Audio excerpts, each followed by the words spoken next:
نظریات ہیں نا کہ پتہ نہیں صحیح کون ہے غلط کون ہے. بہت سارے کانسیپٹ ہیں جو آج بھی پبلک میں چل رہے ہیں. بحث یہاں سے شروع ہوتی ہے وہ خدا ہے بھی کہ نہیں ہے. بحث کہاں سے شروع ہوتی ہے؟ کوئی پیدا کرنے والا ہے بھی کہ نہیں ہے. بہت سے لوگ کہہ رہے ہیں پتہ نہیں ہے کہ نہیں ہے, کچھ کہہ رہے ہیں نہیں ہے, کچھ کہہ رہے ہیں ہے. یہ بڑے بڑے مسائل ہیں نا. نمبر 2 جو کہتے ہیں ہے تو ایک ہے یا ایک سے زیادہ ہے. اس میں بہت ساری دنیا میں قومیں ملیں گی آپ کو, کچھ کہتے ہیں ایک ہے, کچھ کہتے ہیں بہت سارے ہیں. تیسرا جو کہتے ہیں ایک ہے, خدا کیا ہے؟ ایک ہے. جیسے یہود و نصارہ اور مسلمان کہتے ہیں ایک ہے. تو ایک کا مطلب کیا ہے, اس میں اختلاف ہے. وہ 6 خداؤں کو مان کے بھی کہتے ہیں کہ کیا ہے. عیسائی 3 خدا مانتے ہیں پھر بھی کہتے ہیں خدا کیا ہے؟ ایک ہے. لیکن کہتے ہیں ہم مانتے ایک ہی ہیں, لیکن پھر 3 بھی ہیں, لیکن پھر ایک بھی ہیں, لیکن پھر 3 بھی ہیں, لیکن دیکھا جائے تو ایک ہے. پھر بہت سے مشرکین یا رسول اللہ مدد یا غوث آدم مدد, قبروں کو سجدہ بھی, اس قبر سے بھی دعائیں مانگ رہے ہیں اور سارے سیٹ اپ ان کا چل رہا ہے, لیکن خدا کیا ہے؟ وہ تو ایک ہی ہے. اور بعض کہتے ہیں اگر یعنی کچھ تو ایسے ہیں جو کہتے ہیں ایک ہے ہی نہیں. جیسے ہندو سیدھا سیدھا کہہ دیتے ہیں بھائی بھگوانوں کے there are various types of بھگوانس.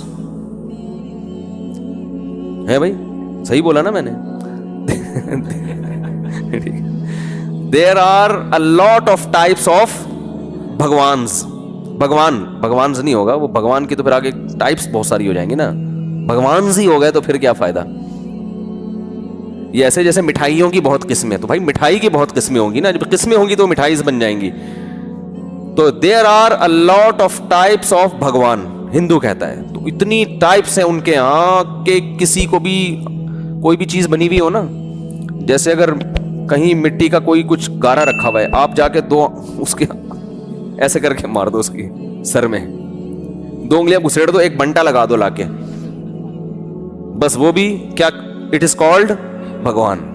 تو اس کو بھی 10 لوگ شروع, اور یہ یوٹیوب پہ آپ دیکھ لیں ویڈیوز مل جائیں گی. ایک آدمی نے جا کے ویسے ہی کچھ رکھ دیا, یوں تو نہیں کیا, وہ تو میں بتا رہا ہوں کہ اس نے باقاعدہ آنکھ ناک بنائی, پبلک جھک رہی ہے اور پتہ نہیں کیا کیا کر رہی ہے اس کے ساتھ. تو قرآن اچھا. پھر بہت سے لوگوں کا نظریہ کیا ہے کہ نہیں جی خدا اتنے سارے نہیں ہو سکتے, ایک ہے جو عرش پر ہے, وہ ایک ہی ہے بس, وہ عرش پر ہے, وہی اصل جو نظر نہیں آتا ہمیں اور اس کو دیکھنا ممکن بھی نہیں ہے. اور دنیا کی اکثریت کا یہی نظریہ ہے, کیونکہ یہودی, عیسائی اور مسلم یہ ملا کے دنیا کی اکثریت بن جاتے ہیں. اکثریت کا یہی نظریہ ہے. لیکن پھر ان میں یہ اختلاف ہے کہ توحید کی ڈیفینیشن, ایک خدا کا مطلب کیا ہے. بہت بڑا اختلاف ہے. جب تم ایک مان رہے ہو تو ایک کا مطلب کیا ہے. دیکھو ایک عورت کا ایک شوہر ہے, ایک اور عورت ہے اس کا بھی ایک شوہر ہے, دونوں کہتی ہیں کہ شوہر ایک ہی ہونا چاہیے. لیکن ایک شوہر کی ڈیفینیشن کیا ہے؟ ایک کہتی ہے ایک شوہر کی ڈیفینیشن یہ ہے کہ اسی کے گھر میں رہنا ہے, اسی کے ساتھ رہنا ہے, کسی اور آدمی سے دوستی نہیں لگانی. دوسری کہتی ہے نہیں شوہر تو ایک ہی ہونا چاہیے, لیکن اگر کسی اور سے بھی دوستی لگا لی, اس کے ساتھ بھی رات گزار لی, ادھر بھی چلے گئے, تو شوہر تو ایک ہی ہے. تو آپ کہیں گے پھر یہ تکلف کی ضرورت کیا ہے آپ کو؟ بھائی کیا خیال ہے, اس تکلف کی ضرورت کیا ہے کہ ایک ہی بول 10-20 ہونے چاہیے کہ نہیں شوہر تو ایک ہی ہوتا ہے. تو بھائی جو شوہر کو جو محبت دینی چاہیے, جو اس کی خاصیت ہے, وہ کام جو شوہر کے علاوہ, وہ محبت جو شوہر کے علاوہ کسی کو نہیں دی جاتی, وہ تو آپ نے وسیم کو بھی دی ہوئی ہے, ستار کو بھی دی ہوئی ہے, غفار کو بھی دی ہوئی ہے. تو یہ بڑا اختلاف, چھوٹا اختلاف ہوا, بڑا اختلاف ہوا, تو بڑا اختلاف ہے. تو یہی حساب کتاب مشرک کے ساتھ ہے. وہ کہتا ہے یا رسول اللہ مدد بھی ٹھیک ہے, یا غوث آدم. اور مدد کا مطلب یہ کہ ہم جہاں سے, ایک تو ہوتا ہے نا بعض بزرگوں نے یا رسول اللہ مدد کہا تو ان کا یہ نیت نہیں تھی کہ یہاں سے نبی ہماری مدد کریں گے, ان کی نیت تھی آخرت میں شفاعت کریں گے, یا یہ کہ نبی صلی اللہ علیہ وسلم شفاعت کا ذریعہ بنیں گے. ان کو بڑی تعویلات کرتے ہیں وہ, تو ہم ان پہ کفر کا فتویٰ نہیں لگاتے. ایک کا عقیدہ ہے کہ جب بھی میں جہاں سے نبی کو پکاروں گا مدد کے لیے پہنچیں گے, اللہ نے آپ کو اختیارات دے دیے اسباب سے ہٹ کے. تو اس طرح سے یا رسول اللہ مدد بھی ہو رہا ہے, اور قبروں سے بھی اسی نیت کے ساتھ مانگا جا رہا ہے کہ یہ مردہ جب چاہے جہاں سے چاہے ہماری مدد کر سکتا ہے. اور غیر اللہ کو سجدے بھی ہو رہے ہیں. لیکن جب پوچھے خدا کتنے, خدا صرف ایک ہے.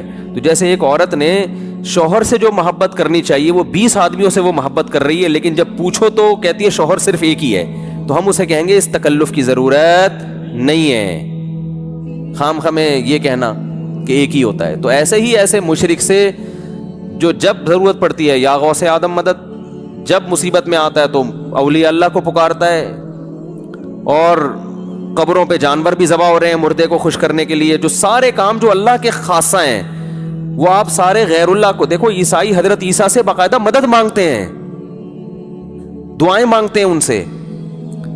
تو جب جو کام اللہ کا خاصہ تھا وہ آپ نے جب غیر اللہ کو دے دیا تو اب اس تکلف کو اللہ نہیں مانتا کہ خدا کیا ہے, ایک ہے. تو یہ بھی بہت امپورٹنٹ مسئلہ ہے جس کو قرآن نے بہت اچھے طریقے سے ڈیفائن کیا ہے کہ جب کسی کو مدد کے لیے پکارو گے تو گویا تم نے اس کو خدا قرار دے دیا ہے.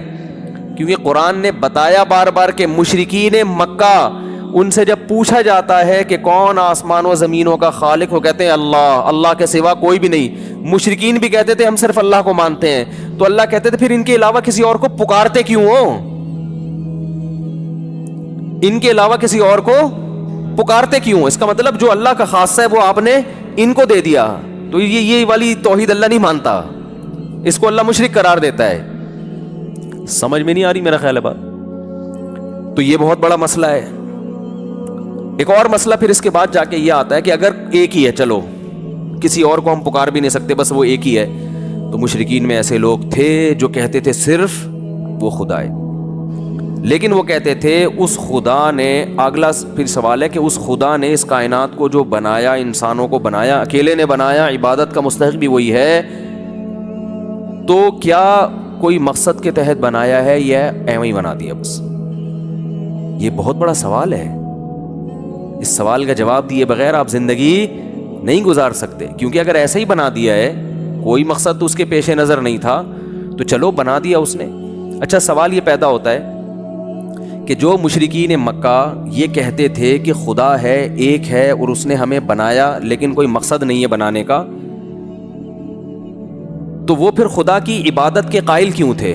تو وہ اصل میں عبادت کے قائل اس لیے تھے, وہ کہتے تھے خدا ہے جو مشکل میں ہمیں مشکلات سے نکال سکتا ہے, تو ہم اس کی عبادت اس لیے کرتے ہیں کہ مرنے کے بعد تو ہم ختم ہو جائیں گے, مٹی ہو جائیں گے, کچھ بھی نہیں ہے, لیکن اس کو منا کے رکھیں گے تو ہمارے دنیا کے کام بنتے رہیں گے. جیسے ہندو جب بھگوان کی عبادت کرتا ہے تو آخرت کے تصور سے نہیں, بلکہ وہ اس لیے کہ یہ والا بھگوان کے چڑھاوے چڑھاؤ گے تو اولاد ملے گی, یہ والا ذرا مہنگا بھگوان ہے, یہ آپ کے روزگار لگوا دے گا, اس کے ریٹ مارکیٹ میں زیادہ ہیں, یہ جاپانی بھگوان ہے, وہاں سے امپورٹ ہوا ہے, یہ آپ کی شادی کرا دے گا, یہ والا بھگوان کیا کرے گا, یہ آپ کی شادی کرا دے گا, یہ والا اولاد دلوا. تو جتنا ریٹ زیادہ ہوں گے بھگوان کے, مہنگا بھگوان ہوگا, اتنا ہی اس کے پاس پاور ان کے خیال میں زیادہ ہوگی. تو دنیا کے لیے کہ دنیا میں یہ سب کچھ ہوگا ہمیں.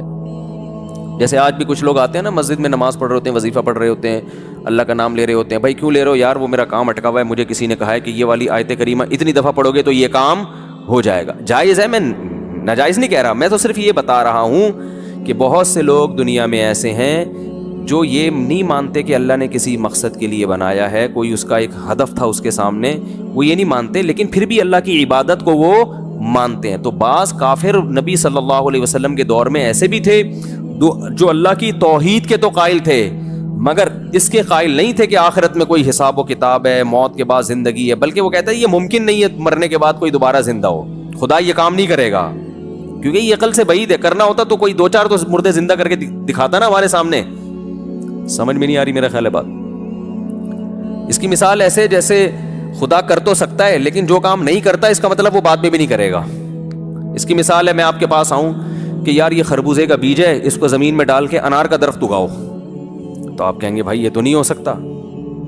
اب میں دلیل دوں کہ خدا تو کر سکتا ہے, تو آپ کہیں گے بھائی خدا کا ہمیں نہیں پتا, کیونکہ خدا کرتا نہیں ہے. اس کی علامت ہے کہ کر سکتا ہے مگر کرے گا نہیں. اگر کیا ہوتا تو کبھی تو ہوتا نا کہ خربوزے سے انار پیدا ہو رہا ہے. تو وہ کافر مانتے تھے کہ خدا کو دوبارہ پیدا کرنے پر قدرت تو ہے, لیکن آج تک ایک دفعہ بھی ایسا نہیں ہوا. یہ اس کی علامت ہے کہ خدا ایسا کرے گا نہیں, مر کے مٹی کر کے ختم کر دے گا. سمجھ میں آ رہی ہے بات کہ نہیں آ رہی ہے؟ تو ایک کانسیپٹ یہ تھا. ایک اور کانسیپٹ, تو یہ بہت اہم ترین سوال ہے کہ اس نے ایویں ہی بنا دیا یا کوئی مقصد ہے اس کے سامنے. پھر اگر کوئی مقصد دیا ہے اس نے ہمیں, جیسے کہ یہود و نصارہ اور مسلمان کہتے ہیں کہ بھائی آخرت ہے اور ایک مقصد ہے, اور وہ مقصد کیا ہے کہ تمہیں وہ آزمائش ہے. جو یہ کہتے ہیں کوئی مقصد ہی نہیں ہے ان کے پاس, تو پھر اس کا جواب ہی نہیں ہے نا کہ کیا مقصد ہے. جو کہتے ہیں کوئی مقصد ہے, ان میں پھر سب کی ایک ہی رائے ہے ان میں کوئی اختلاف نہیں ہے. یہودی، عیسائی اور مسلمان اس کے قائل ہیں کہ ایویں ہی نہیں بنایا، کیونکہ تورات میں بھی ہے، انجیل میں بھی ہے اور اسلام میں بھی ہے. وہ کیا ہے؟ اللہ نے آزمائش کے لیے پیدا کیا ہے، اور اس آزمائش کا پھر آخرت میں بدلہ ملے گا، جنت کی صورت میں یا جہنم کی صورت میں. تو آج بھی دنیا کی اکثر آبادی اس پر متفق ہے. لیکن آگے پھر آزمائش کے لیے جو پرچہ آؤٹ ہوا ہے، پیپر جو ایگزامینیشن ہال میں آپ کو دیا گیا ہے، وہ صحیح پیپر یہودیوں کے پاس ہے، عیسائیوں کے پاس ہے یا مسلمانوں کے پاس ہے؟ یہ ایک بہت امپورٹنٹ سوال ہے، کیونکہ جب تک آپ کو پتہ ہی نہیں چلے گا ان میں صحیح پرچہ کون سا ہے، صحیح پیپر کون سا ہے، تو آپ امتحان کی تیاری کیسے کرو گے؟ ارے آپ ایگزامینیشن ہال میں بیٹھے ہو، آپ فزکس کا پیپر دینے کے لیے 3 پرچے آ گئے، لفافہ بٹا، ابھی آپ اس کو کھول کے پڑھ رہے تھے، ایک اور لفافہ آ گیا، ایک اور آ گیا. اب آپ کہو گے ابے یہ والا فزکس کا ہے، یہ والا ہے کہ یہ والا ہے؟ نہیں آ رہی میرا خیال ہے بات. تو آپ اس وقت تک پیپر حل کرنا شروع نہیں کرو گے جب تک آپ کا کانسیپٹ کلیئر نہ ہو جائے کہ ان میں سے پرچہ ہے کون سا. اس وقت تک آپ بولو گے بھائی میں اپنے ٹائم کیوں، پتہ چلا یہ والا کر دوں، اور 3 گھنٹے بعد جب ایگزامینیشن ہال سے نکالا تو پتہ چلا وہ یہ والا نہیں، وہ تو وہ والا تھا. تو آپ بولو جب تک اس سوال کا جواب نہیں ملے گا آگے نہیں چلوں گا میں. تو یاد رکھو، عقل مند انسان کو جب تک اس سوال کا جواب نہیں ملتا کہ کوئی پیدا کرنے والا ہے یا نہیں، وہ اپنی زندگی 1 سیکنڈ بھی آگے گزارنے کے لیے تیار نہیں ہوتا. اگر یہ ثابت ہو جاتا ہے کہ یہ کائنات خود سے بنی ہے، اور یہ بحث کر کے تحقیق کر کے، پھر اس کی زندگی کیا ہے؟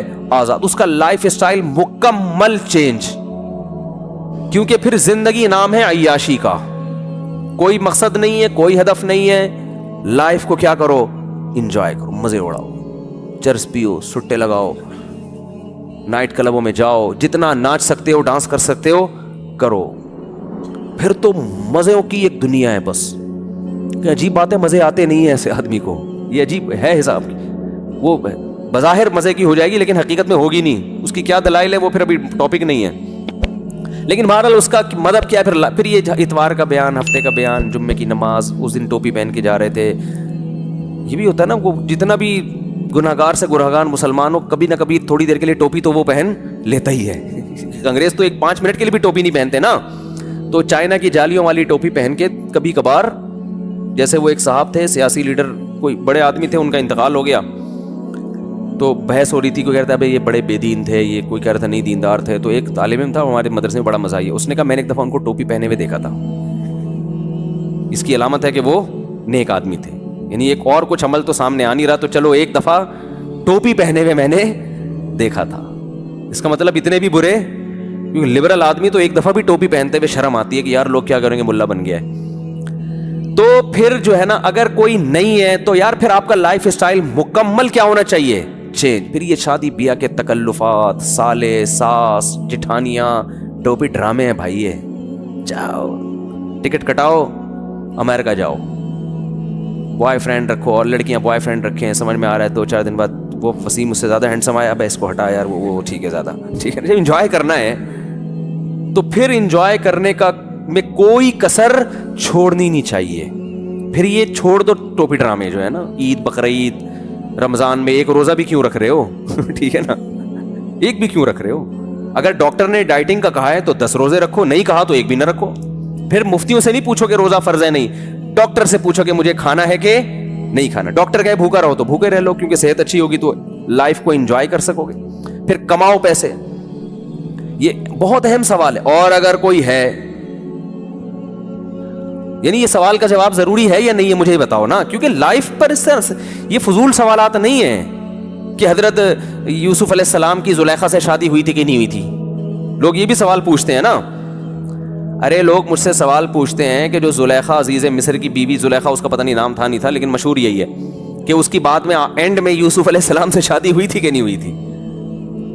تو میں کہتا ہوں بھائی اگر ہوئی تھی تو ہم کیا کریں، نہیں ہوئی تھی تو ہم کیا کریں، کیونکہ اب ولیمہ تو بہرحال ہو چکا. یعنی اس کا ہماری پریکٹیکل لائف سے کوئی تعلق نہیں ہے. یزید لعنتی ہے یا رحمت اللہ علیہ؟ ویسے میں نے یزید کو رحمت اللہ علیہ کبھی بھی نہیں کہا. میرے بارے میں فیک پوسٹ چلائی گئی ہے اور اس میں جو کچھ بولا گیا سب جھوٹ، اور اس فیک پوسٹ کا بہت نقصان ہوا ہے. تو جو بھی پوسٹیں آ رہی ہوتی ہیں آنکھ بند کر کے یقین نہ کر لیا کرو.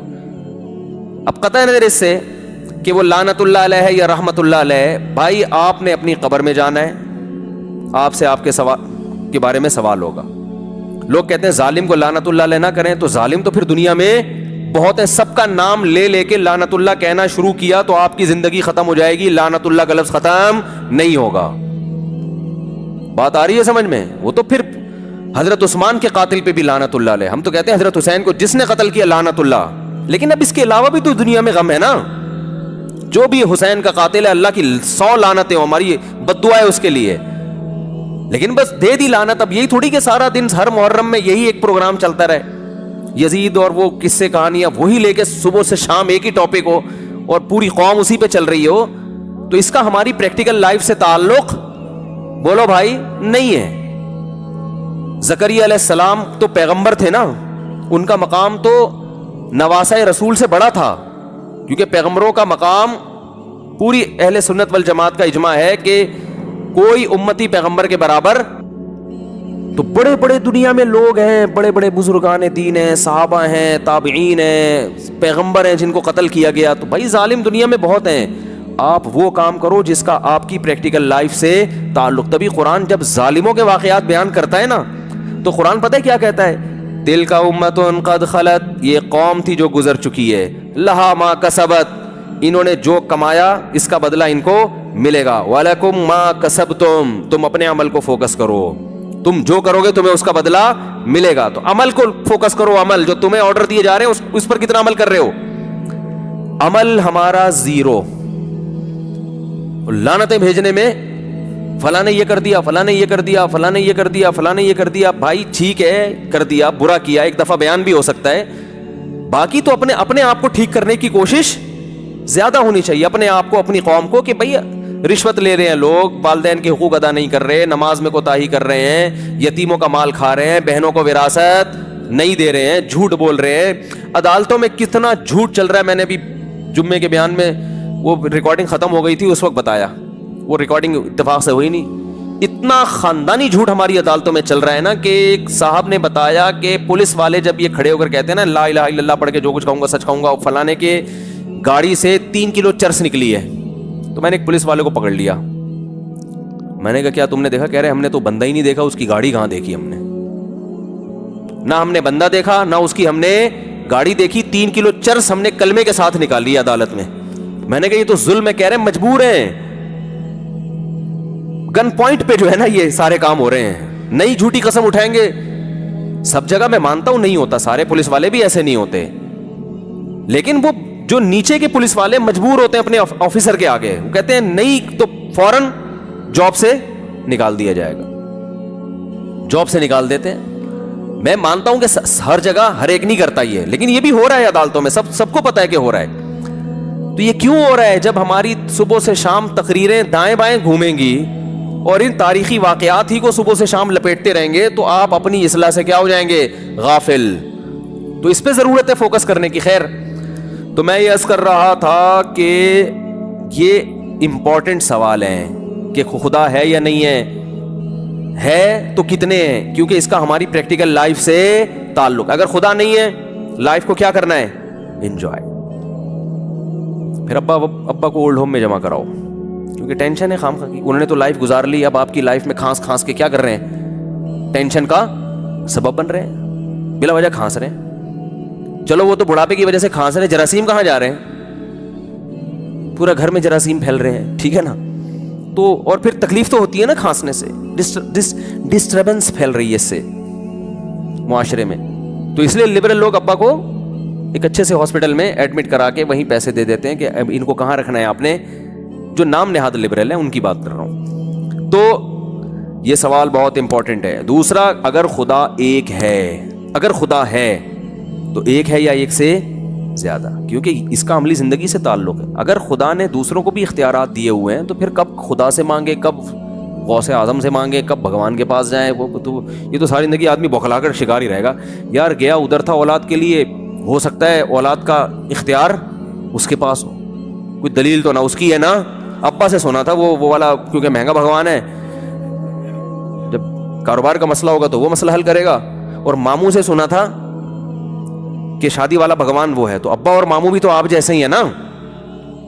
یا پنڈت جی سے سنا تھا, تو پنڈت جی کو کپڑوں کے معاملے میں تو آپ فالو کر نہیں رہے, جیسے کپڑے وہ پہنتے ہیں آپ وہ تو پہنتے نہیں ہو. عبادت جو کپڑوں سے بڑی چیز ہے اس میں آپ نے ان کو اپنا رہبر بنایا ہوا ہے. بات نہیں آئی میرا خیال ہے سمجھ میں. بھائی پنڈت, اگر پنڈت جی کے پاس صحیح راستہ ہوتا تو آپ پورے ڈریس میں ہو. پنڈت جی کا ڈریسنگ اس قابل نہیں ہے کہ آپ وہ ڈریس پہن کے کہیں رشتہ لینے جاؤ. آپ کیا خیال ہے, فوراً بھگا دیں گے لڑکی والے پہ, کیا پہن کے آیا. آپ کہو کہ جی جب میں پنڈت جی کے کہنے پر پتھر کے بنے ہوئے بت کو خدا سمجھ سکتا ہوں, جو بہت اہم ترین مسئلہ ہے, تو پنڈت جی کے ڈریس ہی اصل ڈریس ہے. ڈریسنگ میں بھی میں ان کو فالو کروں گا, کوئی بھی فالو نہیں کرتا. تو یار ایک سادہ سی چیز میں آپ فالو نہیں کر رہے تو اتنی بڑی چیز میں آپ کیسے اس کو فالو کر رہے ہو؟ آپ کے پاس کیا دلیل ہے کہ پنڈت جی صحیح کہہ رہے ہیں؟ انتہائی پنڈت جی کے احترام کے ساتھ میں یہ بات کر رہا ہوں. آپ اس کا احترام اپنی جگہ جو آپ لوگ کرتے ہیں وہ ٹھیک ہے, کرتے رہیں, آپ کے مذہبی رہنما ہیں, لیکن بات تو عقل کی یہی ہے نا, جو کھوپڑی میں آتی ہے, جو سیدھی سیدھی 2 اور 2 4 کی طرح جو بات ہے وہ تو یہی ہے. تو اگر خدا ایک سے زیادہ ہے, یا نبی بھی مدد کر سکتے ہیں. فار ایگزامپل نبی کو بھی اللہ نے اختیارات, ہم تو کہتے ہیں نبی کو اللہ نے اسباب سے ہٹ کے اختیارات دیے ہی نہیں ہے, لہٰذا ہم تو ہر چیز اللہ سے. شادی کرا دے اے اللہ تو کرا سکتا ہے, بچے دے دے اے اللہ تو دلوا سکتا ہے, اور بزنس دے دے اے اللہ تو دے سکتا ہے. کبھی ہم نے اس نبی سے دعا نہیں مانگی, حالانکہ ہمیں عشق کی حد تک پیغمبر صلی اللہ علیہ وسلم سے محبت ہے, اور جب تک ایسی محبت نہ ہو آپ کا ایمان ہے نہیں. ہم نبی کی قبر کی زیارت کو بہت بڑی سعادت سمجھتے ہیں, وہاں صلاۃ والسلام پڑھنا, وہاں بیٹھنا مسجد نبی میں, یہ بہت بڑی سعادت ہے. سب نبی کی محبت میں ہے, لیکن اسی نبی نے ہم سے کہا ہے, اسی نبی نے بتایا ہے کہ اگر اللہ کے در کو چھوڑ کر مجھ سے مانگا تو مشرک پر اللہ نے جنت کو حرام کر دیا ہے. اسی نبی کی کہنے کی وجہ سے ہم توحید پرست ہیں. میں سمجھا پا رہا ہوں کہ نہیں سمجھا پا رہا اپنی بات؟ تو ہم تو, ہمارا اب تو کلیئر معاملہ ہے نا. جو توحید پرست ہے اس کا معاملہ 2 اور 2 4 کی طرح بالکل کیا ہے بھائی, ہر چیز اللہ سے ہی مانگنی ہے, ہر چیز میں سب کچھ آ گیا. مشرک بیچارہ ٹینشن میں رہتا ہے. کبھی اس کو کہتے ہیں یہ والا جو چیز داتا دربار پہ جاؤ اولاد وہاں سے ملے گی, وہ یہ چڑھاوے چڑھاؤ وہاں سے اولاد ملے گی, شادی نہیں ہو رہی تو اس کے لیے وہ فلاں پیر صاحب ہیں وہاں سے اولاد ملے گی, اور سر پہ بال نہیں اگ رہے تو اس کے لیے فلاں ہے, بزرگ ہیں فلاں ہیں, یا وہ بھگوان ہے, یا وہ 10 قسم کی چیزیں ان کے پاس. ان کو پتہ ہی نہیں کہ کون سی چیز اللہ سے مانگنی ہے اور کون سی کسی اور سے. میں تبھی مشرکین سے ایک سوال پوچھتا ہوں کہ اگر اللہ نے اپنے علاوہ بھی مخلوق کو, چاہے وہ پیغمبر ہوں, ان کو اختیارات دیے تو سارے دیے ہیں یہ تھوڑے دیے ہیں؟ سارے دیے ہیں تو پھر ساری زندگی اللہ کے علاوہ انہی سے مانگتے رہو, پھر اللہ سے مانگنے کی ضرورت کیا ہے؟ دیے اس لیے ہے نا کہ ان سے مانگو, ورنہ دینے کا فائدہ کیا؟ تو پھر اللہ سے کیوں مانگتے ہو؟ اور اگر سارے نہیں دیے, کچھ اللہ نے اپنے پاس رکھے ہیں اور کچھ ان کو بھی دے دیے ہیں, تو وہ آپ کو معلوم ہے یا نہیں ہے؟ اگر معلوم نہیں ہے تو پھر آپ کو پتہ کیسے چلے گا کہ یہ والا اختیار ان کے پاس ہے یا نہیں ہے؟ نہیں آ رہی بات. حکومت نے کسی کو وزیر بنا دیا, اختیارات دے دی, یہ نہیں پتا کہ وزیر تعلیم ہے یا وزیر ہیڈ پمپ ہے یا وزیر بجلی لے جانا ہے. پہلے زمانے میں وزیر ہوتے تھے بجلی لانے کے لیے اب ہوتے ہیں سوئچ آف کرنے کے وزیر. ایجوکیشن کے وزیر کا مطلب یہ ہوتا ہے کہ اس کو ایجوکیشن کے علاوہ کچھ بھی نہیں آتا, سب آتا ہے, سوری ایجوکیشن کے علاوہ سب آتا ہے. سب وزیروں کی بات نہیں کر رہا جو میرا بیان سن رہے ہیں ان کے علاوہ کی. تو آپ کو پتہ ہی نہیں ہے کہ اس کے پاس جو وزارت ہے, جو اختیارات ہیں وہ کون سے ہیں, تو آپ کنفیوز رہو گے نا. تو اگر اللہ نے اپنے علاوہ پیغمبر کو بھی اختیارات دیے ہیں تو سارے تو دیے ہیں, تو پھر اللہ سے مانگنے کی ضرورت نہیں ہے. اور اگر بعض دیے تو وہ معلوم ہے یا نہیں ہے؟ اگر معلوم نہیں ہے تو بھی کوئی فائدہ نہیں, اور اگر معلوم ہے تو ان کی لسٹ پیش کر دیں آپ. ایکسکیوز می, آپ ان کی کہ بھائی سارے تو نہیں اللہ نے دیے, یہ والا اولاد کا فلانا فلانا, ایک لسٹ آنی چاہیے تاکہ مشرک کو پتا چلے کہ یہ والی چیزیں میں نبی سے بھی مانگ سکتا ہوں. اس کے پاس لسٹ ہونی چاہیے. لیکن مشرک کہتے ہیں نہیں سارے اختیارات دے دیے ہیں, تو پھر سارے پر یہ پھر اشکال ہوتا ہے کہ جب سارے ہی دے دیے تو پھر اللہ سے مانگنے کی ضرورت کیا ہے؟ پھر تو ساری زندگی نبی سے ہی مانگتے رہو. تو ہمارا توحید پرست آدمی کا کانسیپٹ کلیئر, اور یہ قرآن نے کلیئر کر دیا نا. قرآن نے 2 اور 2 4 کی طرح بتا بھائی کچھ بھی نہیں دیا. اسباب سے ہٹ کے کسی کے پاس کوئی طاقت ہے ہی نہیں. جس کے پاس ہے لاجک کے تحت ہوگی, اسباب کے تحت ہوگی. جیسے میں آپ سے کہتا ہوں پانی پلاؤ, تو یہ نہیں کہ پانی آ جائے گا. آپ جاؤ گے نل کا کھولو گے, ایک اپنے جو ظاہری اسباب ہیں وہ اختیار کرو گے. اور کرامت اور معجزے میں ہمیں بتا دیا کہ اس کا کیا فرق ہے. وہ بھی کرامت بھی اللہ ہی کا کام ہوتا ہے, اس میں ولی کا اپنا دخل نہیں ہوتا. معجزہ بھی اللہ کا ہوتا ہے, نبی کا اس میں دخل نہیں ہوتا. نبی کا صرف ہاتھ ہوتا ہے. تو نبی نے جو چاند کے 2 ٹکڑے کیے, نبی نے نہیں کیے, یہ کس نے کیے ہیں؟ یہ تو اللہ نے کیے ہیں. نبی کی طرف اس کی مجازن نسبت کی جاتی ہے. تو بہت توحید کا معاملہ 2 اور 2 4 کی طرح کیا ہے, بہت واضح ہے, اس میں کوئی کنفیوژن نہیں ہے. تبھی تو بہت سے عیسائی مسلمان ہوتے ہیں کہ یار اسلام کے عقیدے 2 اور 2 4 کی طرح سمجھ میں آتے ہیں. باقی کسی مذہب میں بھی جاؤ گے تو آپ کو بیسک کانسیپٹ کلیئر کرنے میں 48 سال لگیں گے, پھر بھی آپ کے کانسیپٹ کلیئر نہیں ہوں گے. پھر بھی آپ بیٹھ کے پڑھتے ہی رہو گے, پتہ نہیں بوکھلا جاؤ گے تھوڑے دنوں میں. تو ایک اللہ ہے. اب ایک اللہ ہونے کے بعد امپورٹنٹ سوال یہ ہے کہ اس نے بے مقصد بنایا یا با مقصد بنایا. یہ میرا بیان اس ٹاپک پر بہت دفعہ ہو چکا ہے, میں جلدی جلدی ریپیٹ کر رہا ہوں. بے مقصد بنایا ہے تو بھی بس ہے, تو پھر اس کو مانگ لیا کرو اپنی دنیاوی حاجات کے لیے, اور مر کے کیا ہو جاؤ گے, ختم ہو جاؤ گے, بس ختم کہانی. پھر بھی لائف اسٹائل ہوگا, نتیجے میں وہی لائف کو کیا کرنا ہے, انجوائے. بلکہ اللہ کو مانگنا بھی انجوائمنٹ کے لیے. لائف انجوائے کرنے میں کہیں کوئی کباب میں ہڈی بن رہا ہے تو اللہ سے مانگو یہ ہڈی کیا ہو جائے, ختم ہو جائے. تو وہ بھی لائف انجوائے ہی ہے, اور کچھ بھی نہیں ہے اس کا مقصد. اور اگر اللہ نے کسی مقصد کے لیے پیدا کیا ہے تو اس پہ سب متفق ہیں کہ وہ آزمائش ہے. اور قرآن بھی بیان کرتا ہے کہ وہ کیا ہے, یہ دنیا اصل نہیں ہے, اس کے بعد دنیا کیا ہے, اصل ہے. یہ تو ایگزامینیشن ہال ہے. تو پھر وہ امتحانی پرچہ ہے کس کے پاس, وہ سوالات ہیں کیا. عیسائی کہتے ہیں ہم صحیح ہیں, یہودی کہتے ہیں ہم صحیح ہیں, مسلمان کہتے ہیں ہم. ان تینوں کے علاوہ تو کسی کے پاس پرچہ ہے ہی نہیں نا. ان تینوں کے علاوہ تو کوئی یہ دعویٰ ہی نہیں کر سکتا کہ ہمارے پاس اللہ کا کلام ہے. وہ تو دعویٰ ہی نہیں کر سکتے. یہ 3 دعویٰ کرتے ہیں. تو ان تینوں پیپر کو جب سامنے رکھ کے آپ دیکھیں گے نا, تو یہ بالکل جیسے فزکس کے ایک طالب علم کو پتہ چل جاتا ہے 3 پیپر اناؤنس ہوئے, ایک پیپر میں 5 سوالات ہیں, فزکس کی ایکویشنز ہیں, اس میں مشقیں دی ہوئی ہیں, اور ہر سوال کا نمبر ڈلا ہوا ہے, ایک ایک چیز ہے. دوسرے پیپر جب آپ کے پاس آیا تو ایک سوال میتھ کا آ رہا ہے, اس میں صرف ایک تھوڑی سی ایک فزکس کے بارے میں 2 4 چیزیں لکھی ہوئی ہیں. اس میں پروجیکٹائل موشن جو ہے نا اس کے بارے میں ایک تھوڑا سا لکھا ہوا ہے. باقی پورا پرچہ کیا ہے, خالی. تیسرا مکمل خالی ہے, اس میں صرف اتوار کے دن چرچ جانا لکھا ہوا ہے. بات آ رہی ہے سمجھ میں؟ اور 25 دسمبر کو کرسمس ڈے منانا لکھا ہوا ہے. اس کے علاوہ اس میں کخ بھی نہیں ہے. تو آپ تینوں پرچوں کو جب کمپیئر کرو گے نا, آپ کہو گے یار فزکس کا پراپر جو طریقہ ہے نا پیپر, وہ تو یہ ہے. باقی تو پیپر صرف لکھا ہوا ہے, وہ پیپر کہلانے کے مستحق نہیں ہے. بہت مشکل ہے میرے بھائی, بات سمجھانا بہت مشکل ہے. دنیا میں سب سے مشکل کام پتہ ہے کیا ہے؟ دوسری شادی کرنا. آپ کہہ رہے تھے بات سمجھانا. بات سمجھانا اتنا مشکل نہیں ہو, تو میں ویسے ہی تاکہ آپ لوگ بہت دماغ لگا کے سنیں نا, ورنہ اس میں کیا مشکل ہے, 2 اور 2 4 کی طرح بات ہے. مشکل تو وہ ہے جو میں نے ابھی آپ کو بتائی ہے, کر کے دیکھو تو پتہ چلے گا. تو خیر, تو یہ بہت اہم ٹاپکس ہیں جن پر ہمیں گائیڈنس کی ضرورت ہے. قرآن کہتا ہے میں جب ان ٹاپکس کو بیان کرتا ہوں نا تو قرآن خود اپنی تعریف کرتا ہے. کہتے ہیں نا اپنے منہ میاں مٹھو بننا اچھا نہیں ہے, لیکن جب آپ میں ایسی کوالٹی ہو, آپ کو کانفیڈنس ہو پورا, پھر آدمی اپنی تعریف کرتا ہوا بھی اچھا لگتا ہے کہ یار تم اس کے مستحق ہو جو تم کہہ رہے ہو. قرآن کہہ رہا ہے بڑی برکت والی ہے وہ ذات جس نے الفرقان کو نازل کیا. کیا مطلب؟ ایسے سوالات کہ جب تک وہ حل نہیں ہوتے آپ ایک قدم زندگی کا آگے نہیں گزار سکتے. اگر گزارو گے وہ کھائیوں کی طرف جائے گا وہ قدم آپ کا. تو ان سوالات کے جوابات اور ان پر اٹھنے والے اشکالات کو ایسے قرآن ڈیفائن کرتا ہے کہ دودھ کا دودھ اور پانی کا پانی کر دیتا ہے. صاف پتہ چل جاتا ہے حق کیا ہے اور باطل. ایک جگہ تو قرآن ایسا جوش میں آیا, قرآن جب دلائل دیتا ہے نا, ایک دفعہ اللہ تعالیٰ نے دلائل دیتے دیتے ایسا قرآن کو گویا جوش آ رہا ہے, بل نقذف الحق بالباطل فیدمغه.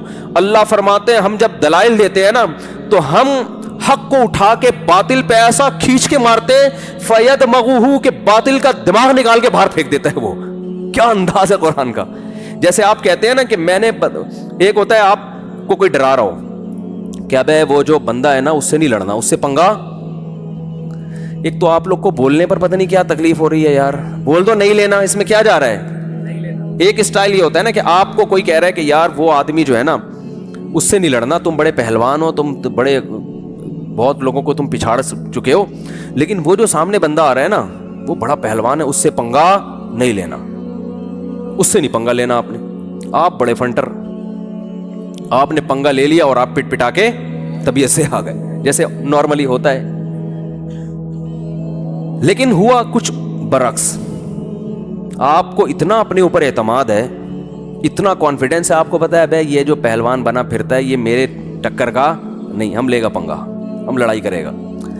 اور آپ نے لڑائی کر کے اس کو پچھاڑا. جس نے آپ کو چیلنج کیا تھا نا کہ تو لڑ نہیں سکتا, وہ ابھی آپ کے پاس موجود نہیں ہے, تو آپ نے اس کو پچھاڑ دیا اور ایسی کی تیسی کر دی اس کی. پھر جب آپ, وہ تو مان نہیں رہا تھا کہ آپ لڑ سکتے ہو, تو پھر جب آپ اس کو بتاؤ گے نا تو آپ صرف اتنی بات نہیں کرو گے کہ یار میں لڑا تھا اور امید تو نہیں تھی جیتنے کی, لیکن الحمدللہ میں کامیاب ہو گیا, بس اللہ کا فضل تھا, بس کبھی کبھار ہو جاتا ہے. یہ اسٹائل نہیں ہوگا آپ کا, یہ اسٹائل نہیں ہوگا.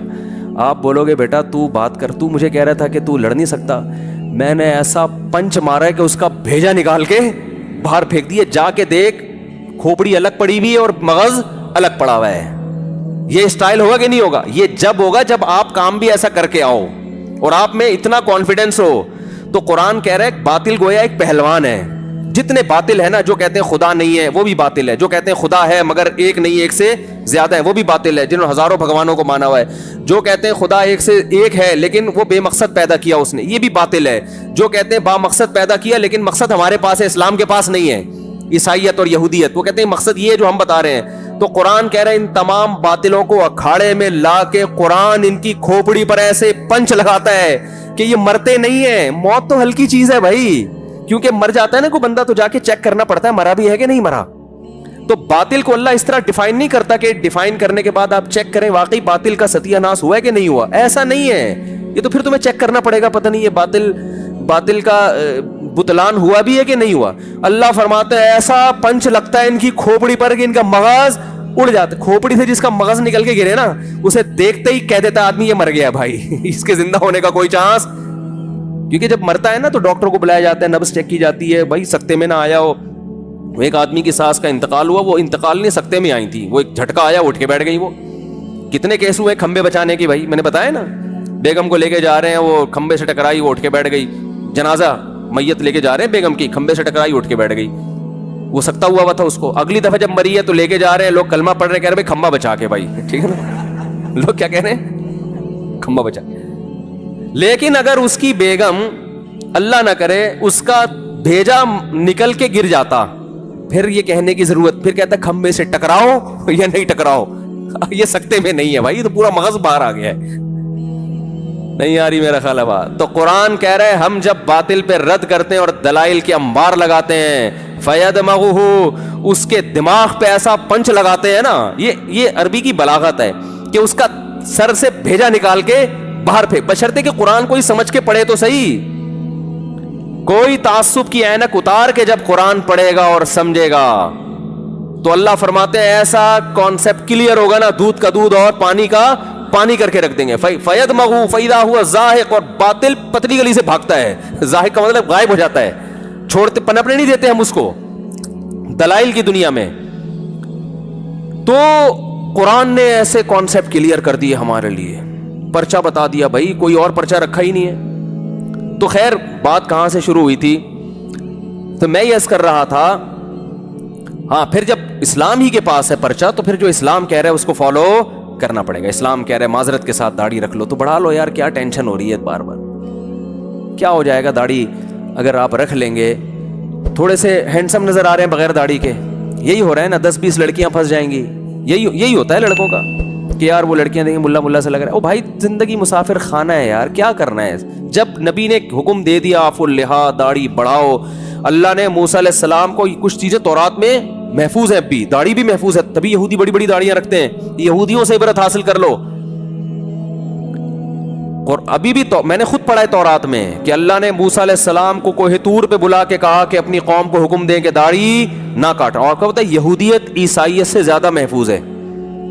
یہودی مذہب اگرچہ پرانا ہے لیکن اس میں حفاظت عیسائیوں سے، اس مذہب کی حفاظت یہودیوں کے پاس پھر بھی چند سوالات ہیں، عیسائیوں کے پاس وہ بھی نہیں ہے، 2-4 چیزیں رہ گئی ہیں بس. تو اس لیے اچھا یہ بھی ایک عیسائیوں میں پازیٹیو چیز ہے کہ اسلام کے سب سے زیادہ قریب ترین مذہب عیسائی ہے، اور دنیا میں رپورٹ یہ ہے کہ دنیا میں اسلام قبول کرنے والے جو ہے نا سب سے زیادہ عیسائی ہوتے ہیں جو اسلام قبول کرتے ہیں. تو اور ان کے لیے اللہ نے احکام بھی نرم رکھے ہیں یہود و نصارہ کے لیے. عام مشرکوں سے جیسا معاملہ نہیں کیا. ان کا آپ ذبح کیا ہوا جانور کھا سکتے ہو عیسائیوں کا، یہودی کا. ان کی عورت سے آپ نکاح کر سکتے ہو، ہندو سے سکھ سے نہیں کر سکتے، ان کا ذبح کیا ہوا نہیں کھا سکتے. تو یہ اللہ نے تھوڑا سا ان کو پروٹوکول بھی دیا ہے کہ یہ کم از کم اللہ کو کی توحید کے زبان سے قائل ہیں، اور پیغمبروں پر، بہت سے پیغمبروں پر ایمان رکھتے ہیں، بہت سے تو پیغمبروں کے سلسلے کے ہی قائل نہیں ہے نا. تو اس لیے اسلام نے ان کی مخالفت اتنی شدید نہیں کی ہے جتنی دوسروں کی ہے، بلکہ ان کو اہل کتاب کا لقب دیا ہے قرآن نے. عام مشرکوں کو تو مشرک کا لفظ لقب دیا ہے، لیکن ان کو کیا لقب دیا ہے؟ اہل کتاب. یعنی تھوڑا سا پروٹوکول دیا ہے. جب آپ کسی کو عزت دے کے بات کرتے ہیں تو یہ پروٹوکول ہی ہے نا. قرآن عام مشرکوں کہتا ہے، یا وہ کیا ہے جگہ جگہ ان المشرکین، مشرکین کا لفظ استعمال کرتا ہے قرآن. انما المشرکون کہیں ہے، کہیں ان المشرکین ہے. لیکن جب اہل کتاب کی بات آتی ہے تو قرآن ان کو مشرک مان کے بھی مشرک کا لفظ ان کے لیے استعمال نہیں کرتا.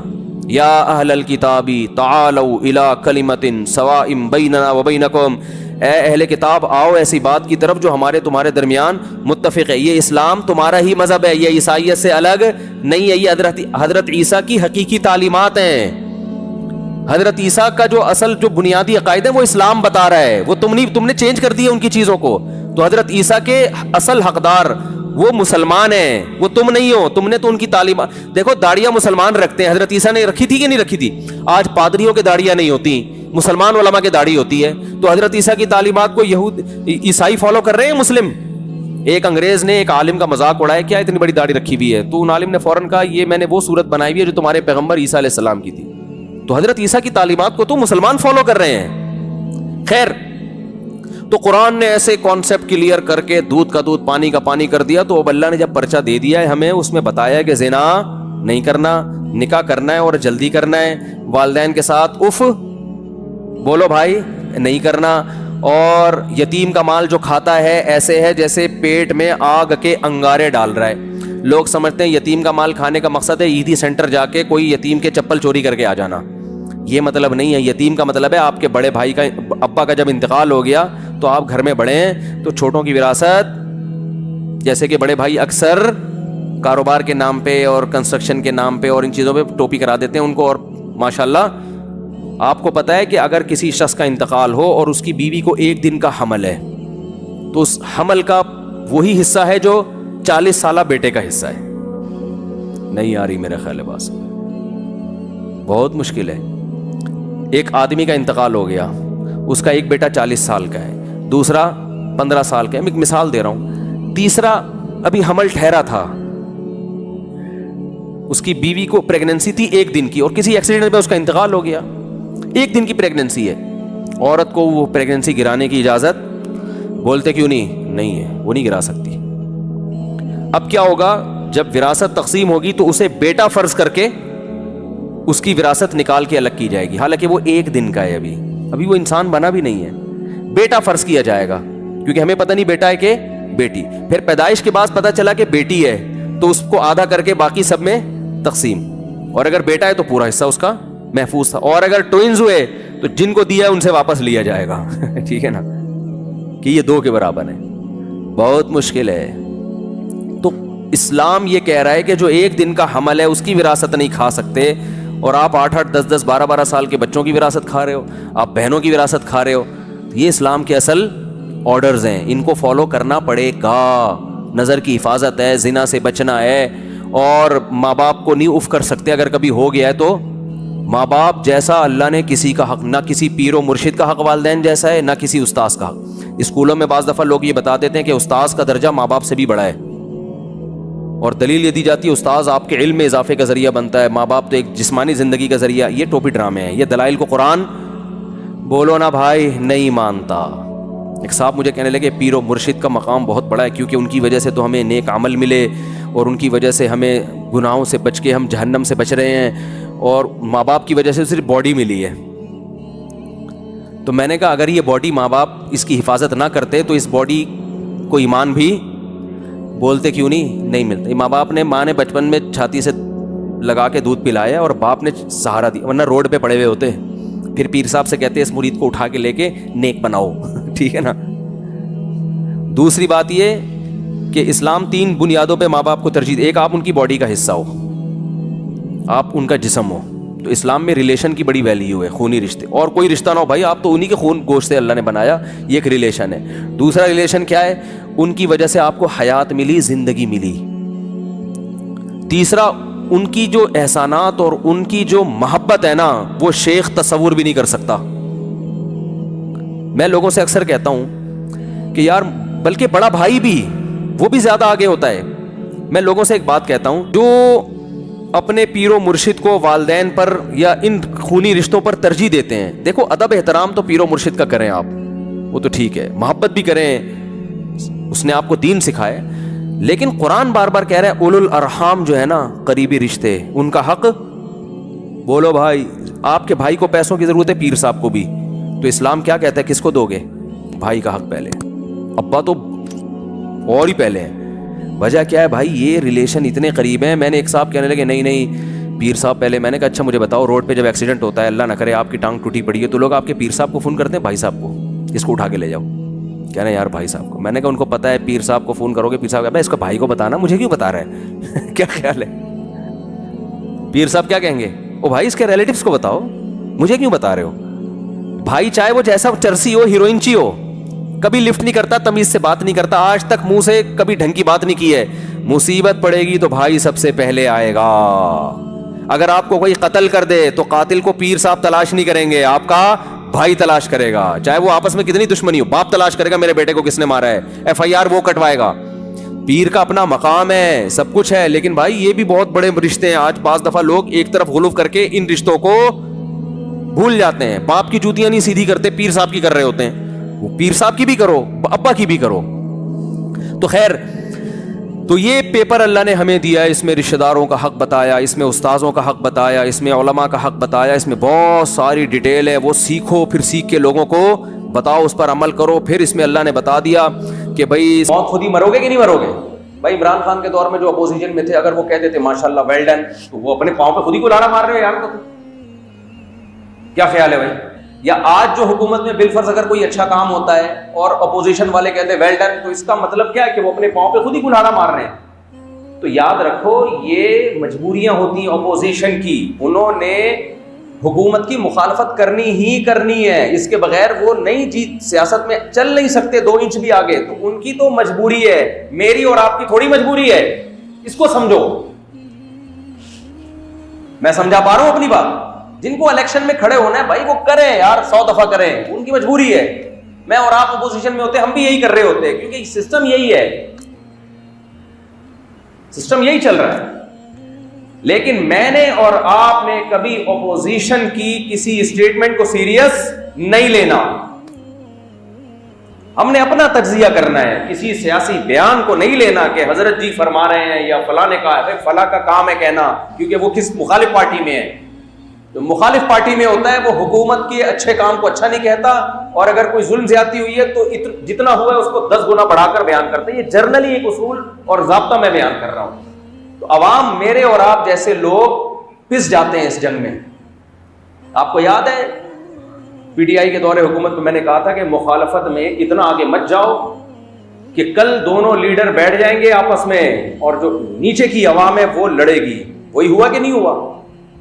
بہت سارے جو سیاسی حریف تھے ان سے دوستیاں ہو گئی، اور نیچے والے ایک دوسرے کو گالیاں دے دے کے، مخالفتیں کر کر کے ایسی نفرتیں پیدا ہوئی ہیں کہ اب وہ جوڑ کا نام، وہ جوڑ نہیں پیدا ہو رہا۔ سیاسی لیڈر تو بدلتے ہیں اور بدلنا پڑتا ہے ان کو، اور ان کی سیاست کا تقاضا ہے، ورنہ وہ حکومت میں آ نہیں سکتے، حکومت چلا نہیں سکتے۔ اسی طرح اسٹیبلشمنٹ کے ساتھ بھی وفا کرتے ہیں، کبھی جفا کرتے ہیں، کبھی وفا کرتے ہیں۔ یہ سب ہمیشہ سے چل رہا ہے اور چلتا رہے گا۔ یہ میں اور آپ کیا کر سکتے ہیں؟ میں اور آپ وہ کریں جو میرے اور آپ کے اختیار میں ہے، بیٹھ کے اپنا ٹائم ضائع نہ کریں فضول تبصروں میں۔ میں اور آپ یہ کر سکتے ہیں، نمبر 1 تحقیق کے بغیر کوئی بات کبھی بھی آگے نہ کریں، اس سے ملک کو نقصان ہوتا ہے، ملک کو نقصان ہوتا ہے، اس سے کنٹری کو نقصان ہوتا ہے۔ نمبر 2 اپنے سیاسی اختلافات کو آپس کی نفرتوں میں کبھی بھی تبدیل مت کریں۔ باہر ملکوں میں جانا ہوتا ہے، بہت برے حالات، ابھی تک مسلم لیگ اور پی ٹی آئی والے آپس میں لڑ رہے ہیں، بہت برے طریقے سے لڑ رہے ہیں۔ دیکھو اپنے لیڈر کے دفاع کے لیے احتجاج بھی کرو، لیکن یہ نہیں ہو سکتا کہ آپ کا پڑوسی پی ٹی آئی کا ہے، اس کے ساتھ جے یو آئی کا بندہ ہے، اس کے ساتھ مسلم لیگ کا بندہ ہے، آپ نے چایوں کے کھوکھوں پہ بیٹھ بیٹھ کے ایک دوسرے کو پلیٹیں مارنا شروع کر دی اور ایک دوسرے کو گالیاں دینا شروع کر دی۔ بس کرو یار۔ ایک اصول میں اکثر بیان کرتا ہوں، اپنے لیڈر کو بہت اچھا سمجھو، تھوڑا سا کم، تھوڑا سا کم۔ مخالف پارٹی کو بہت برا سمجھو لیکن تھوڑا سا کم۔ اتنا اچھا کوئی بھی نہیں ہے بھائی جتنا ہم سمجھ رہے ہوتے ہیں، کوتاہیاں ہر ایک سے ہوتی ہیں، اور اتنا برا بھی کوئی نہیں ہوتا جتنا ہم سمجھ رہے ہوتے ہیں۔ تھوڑا سا کم کر لو اس کو، اعتدال پیدا کرو میرے بھائی۔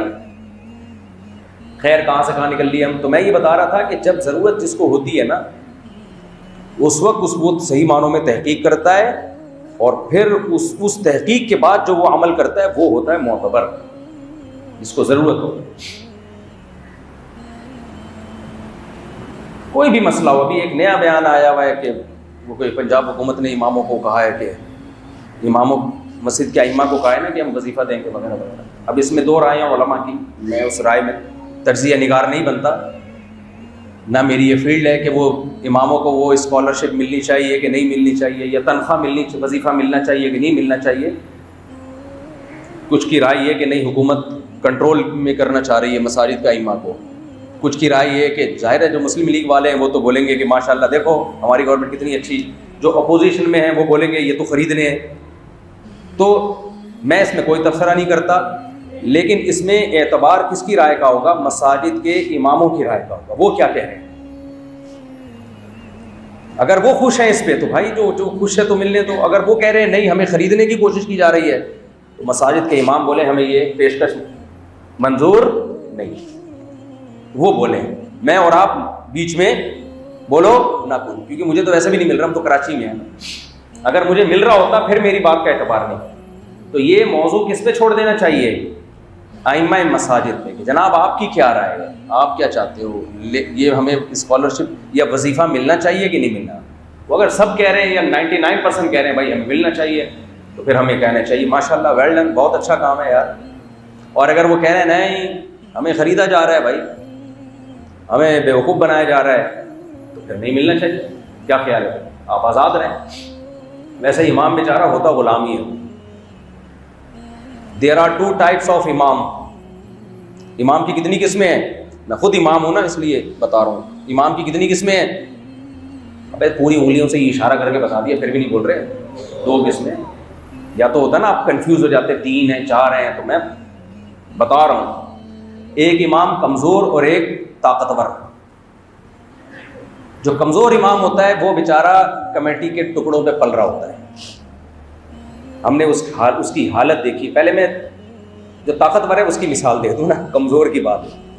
جو طاقتور امام ہے وہ کیا کرتا ہے؟ وہ جائے گا مسجد میں، آہستہ آہستہ پبلک سے ریلیشن بنائے گا، پھر مظلومیت کی داستانیں سنائے گا۔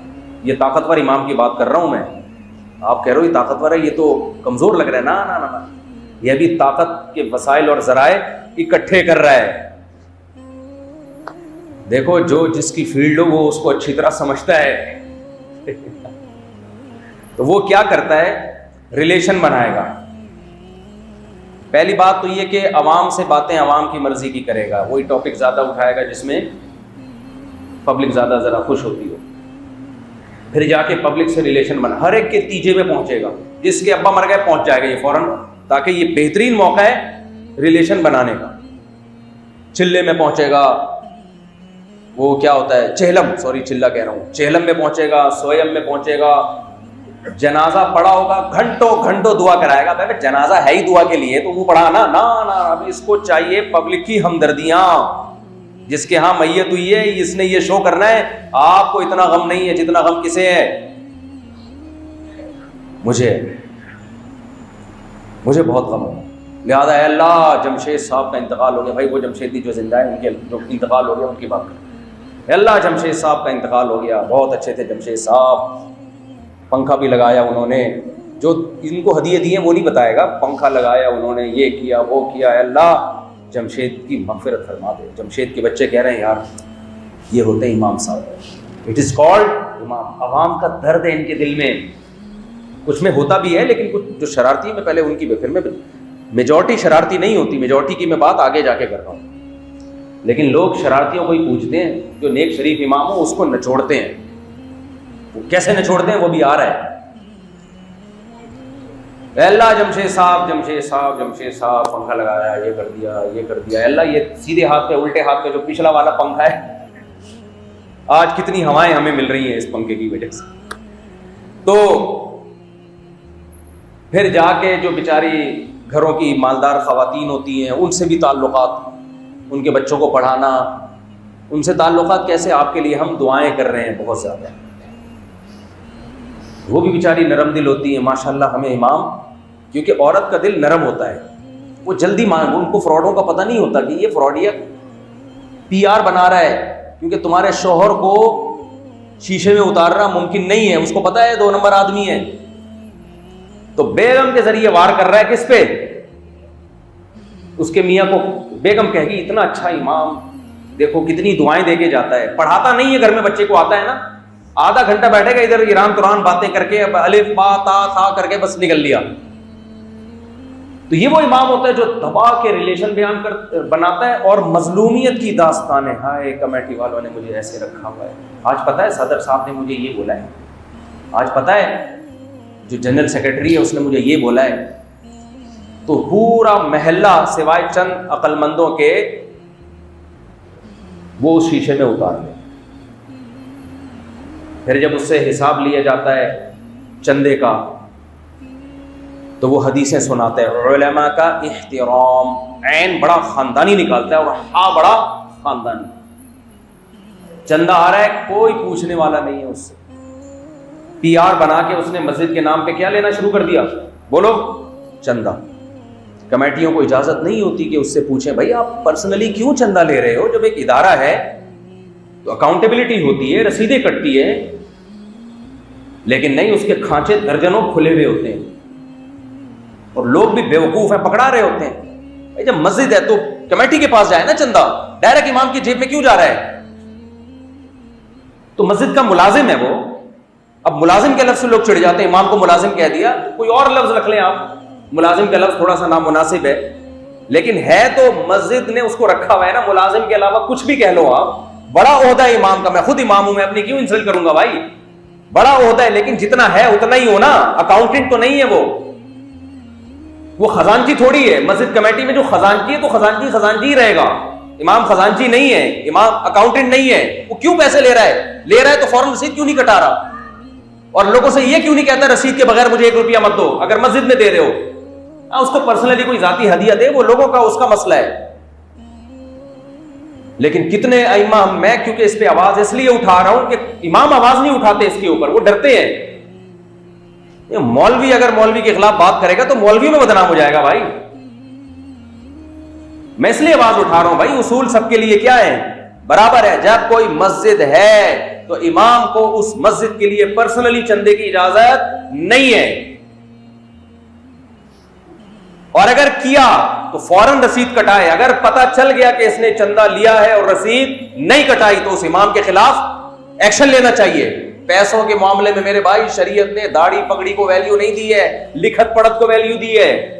دیکھو سورہ بقرہ کی سب سے لمبی, بلکہ قرآن کی سب سے لمبی آیت اس پہ نازل ہوئی ہے کہ جب بھی پیسوں کا لین دین کرو گواہ بھی بناؤ اور اس معاملے کو لکھو بھی.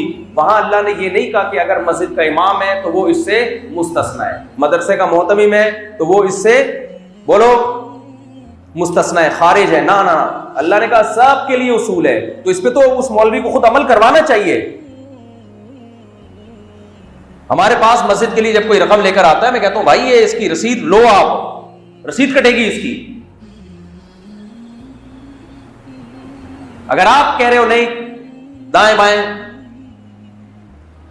ہاں آپ کو آپ کے اعتماد پہ کسی نے کوئی رقم دی ہو کہ جہاں مرضی لگا دو، وہ آپ جانو وہ جانے، لیکن جب کسی ادارے کو کوئی چیز آئے گی تو اس ادارے کا حساب میں آنا چاہیے اس کو۔ تو یہ امام کیا کرتے ہیں، ادھر ادھر تعلقات بنا کے، جیسے کوئی مر گیا پہنچ گیا اس کے گھر قرآن خوانی کے لیے، تو ان کو اتنا اعتماد ہوتا ہے، اتنا اعتماد ہوتا ہے، ہر مردے میں یہ پہنچے ہوئے ہوتے ہیں، مردے پورے محلے کے نہلانا انہوں نے ٹھیکہ لیا ہوا ہے۔ کتنا امام کے وقار کے خلاف ہے لوگوں کے مردے نہلانا۔ دیکھو ہر چیز کا ایک وقار ہوتا ہے، ہر خدمت امام کے کرنے کی نہیں ہوتی، خوب سمجھ لو۔ مردے نہلانا یقیناً خدمت ہے، لیکن یہ کام اس کی اولاد کا ہے۔ امام ان کو غسل کا طریقہ سکھا دے، جا کے بیٹوں کو غسل کا طریقہ سکھانا امام کی رسپانسبلٹی ہے، غسل کرانا امام کی ذمہ داری نہیں ہے۔ کبھی کبھار کوئی اپنا قریبی ریلیشن ہو، کوئی تعلق ہو، وہ ایک الگ بات ہے، پورے محلے کے مردے اس نے نہلانے ہیں۔ آپ کہہ سکتے ہو انسانیت کی خدمت سے روک رہے، پھر برتن بھی دھو لیا کرے جا کے، ان کے جو تیجے کے برتن ہیں وہ امام دھویا کرے، وہ بھی تو خدمت ہے۔ کہہ رہی وہ سنت کے مطابق نہلانا پڑتا ہے، تو پھر جب خود اس پہ شادی ہوئی تھی اور غسل فرض ہوا تھا تو اس وقت بھی تو سنت کے مطابق نہانا بنتا تھا نا دولہے کا، تو جا کے نہلا دیتا دولہے کو کہ سنت ہے۔ یہ کیا بات ہے، جب زندہ ہے تو نہیں لہرا رہا، مر گیا تو نہلا رہا ہے جا کے۔ نہیں آئی میرا خیال ہے بات، تبھی تو لوگ اپنے بچوں کو مولوی نہیں بناتے، ان کو پتا ہے ڈاکٹر بنے گا عزت ہوگی سوسائٹی میں، عزت والے کام کرے گا، انجینئر بنے گا عزت والے کام کرے گا، سائنٹسٹ بنے گا، بولو چپ کیوں بیٹھے ہو، میں بھی تو بول رہا ہوں نا، جب سائنٹسٹ بنے گا عزت والے کام کرے گا، مولوی بنے گا مردے نہلائے گا جا کے۔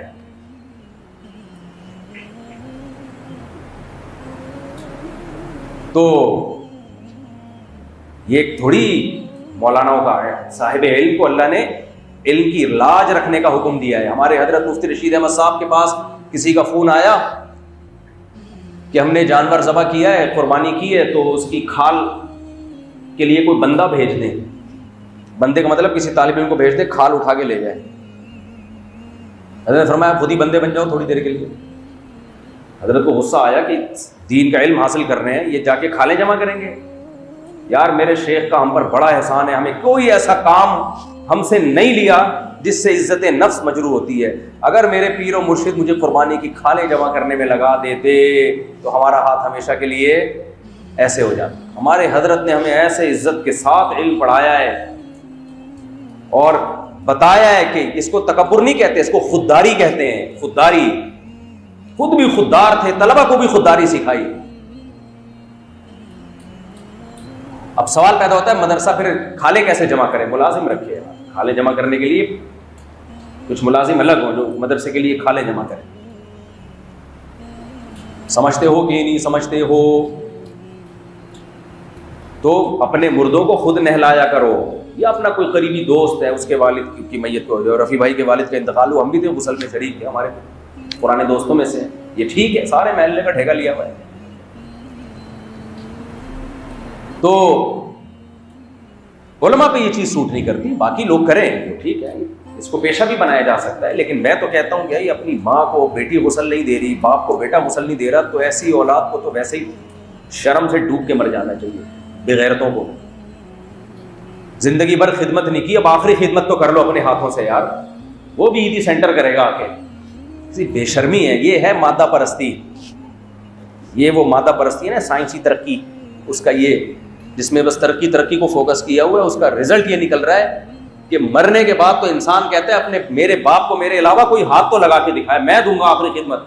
اور یہ ہے محبتیں، ڈرامے فلموں میں جو ٹوپی ڈرامے سکھائے جا رہے ہیں نا محبتوں کے، اس محبتوں کا نتیجہ کیا نکلتا ہے؟ محبت صرف مذہب سکھاتا ہے، یاد رکھو، مذہب کے علاوہ جتنے موٹیویشنل اسپیکر ہیں محبت کا ڈھونگ رچاتے ہیں، یہ محبت نہیں ہے ان لوگوں میں، مادہ پرستی ہے۔